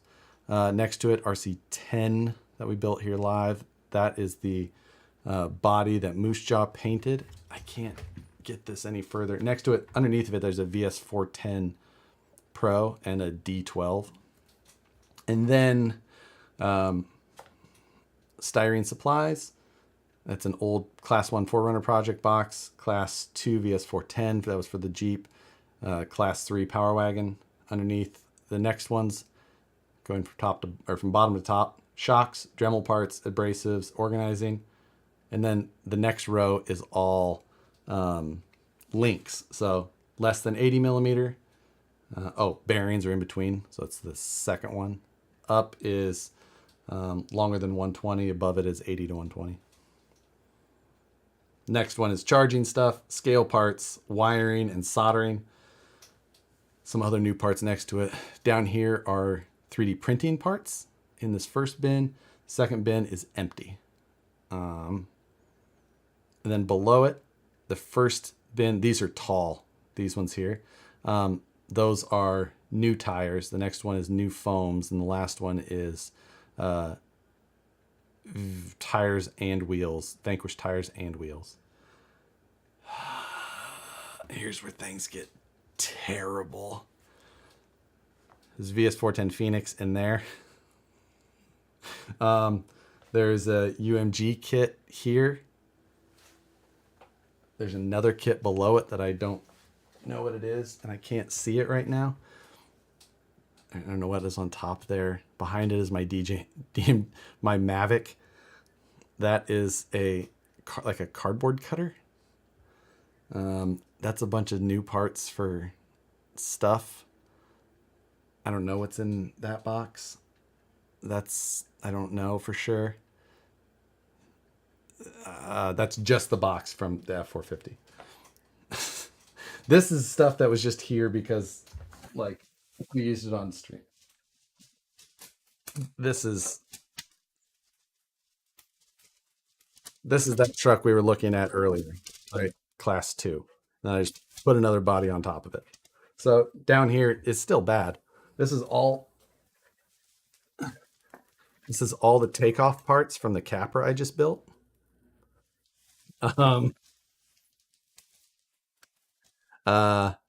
These are all new parts from Mail Call the other day when I had that on the live stream.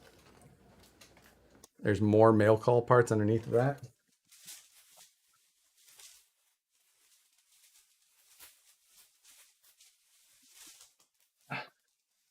That was that Milwaukee tool that I showed on Mail Call.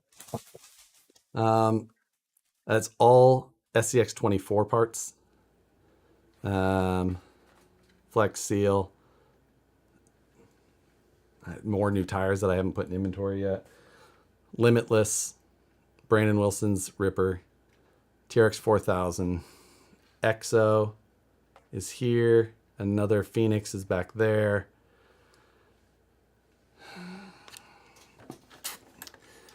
And that is that.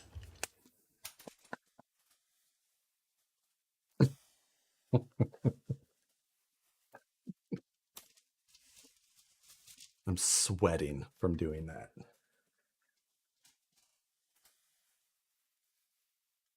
I'm sweating from doing that. Okay.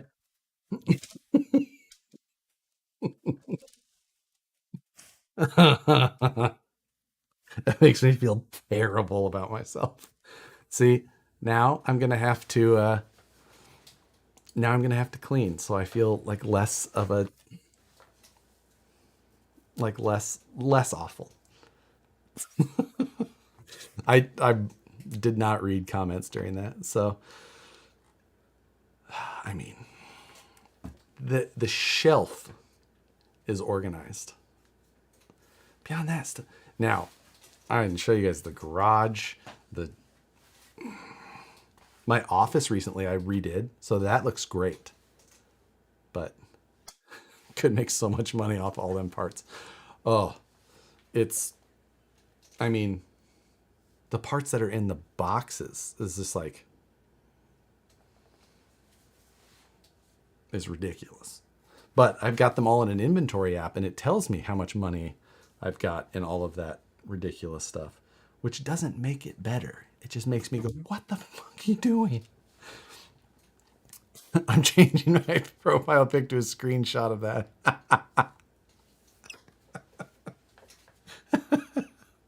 Oh my God. Yeah.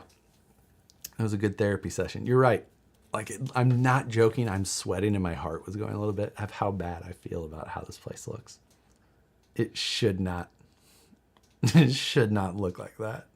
It's so ridiculous. Just this desk. Yeah.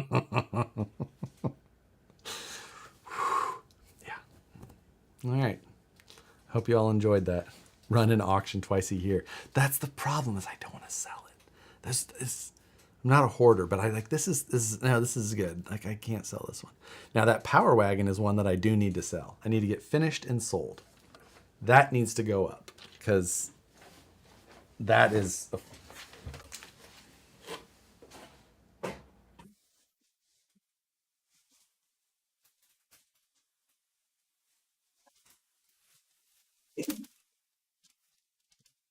I mean, this was actually built as somebody's class 3 scale truck, I think, initially, like before, but this is one that I'm going to sell. I actually dropped a body off the moose jaw for this one, I think. So I've got a transmission just chilling in there.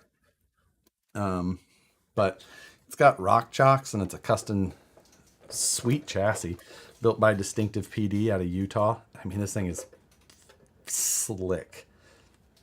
But my plan is to get it finished, get the new body put on it, and get it sold. So I don't plan to keep it, although it does look good. So, yeah, damn nice truck. So, anyway, I've made enough excuses for the night. My VS410, my Phoenix and VS410 and all that mess? Nope, Gunner, yours are in the garage.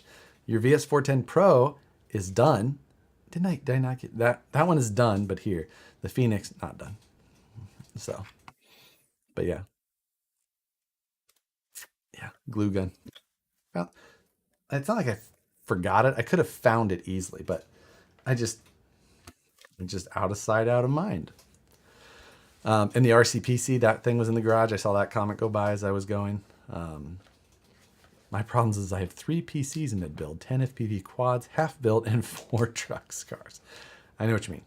That's, I didn't show you underneath of this desk, and I realize now that there's no way that I would have, even if I thought about it. Like, nah, not, no way. Oh, good morning from Norway. Finally can see a lot. But we're done. We're over. It's been going. It was a good stream too. So I appreciate it. I'm glad that we did. I'm glad we spent this time together. First time, last time. Exactly. Hope you guys have a quality weekend. I'm going to try to as well. Have a good night. Go drive a toy truck. Have fun. We'll see you later.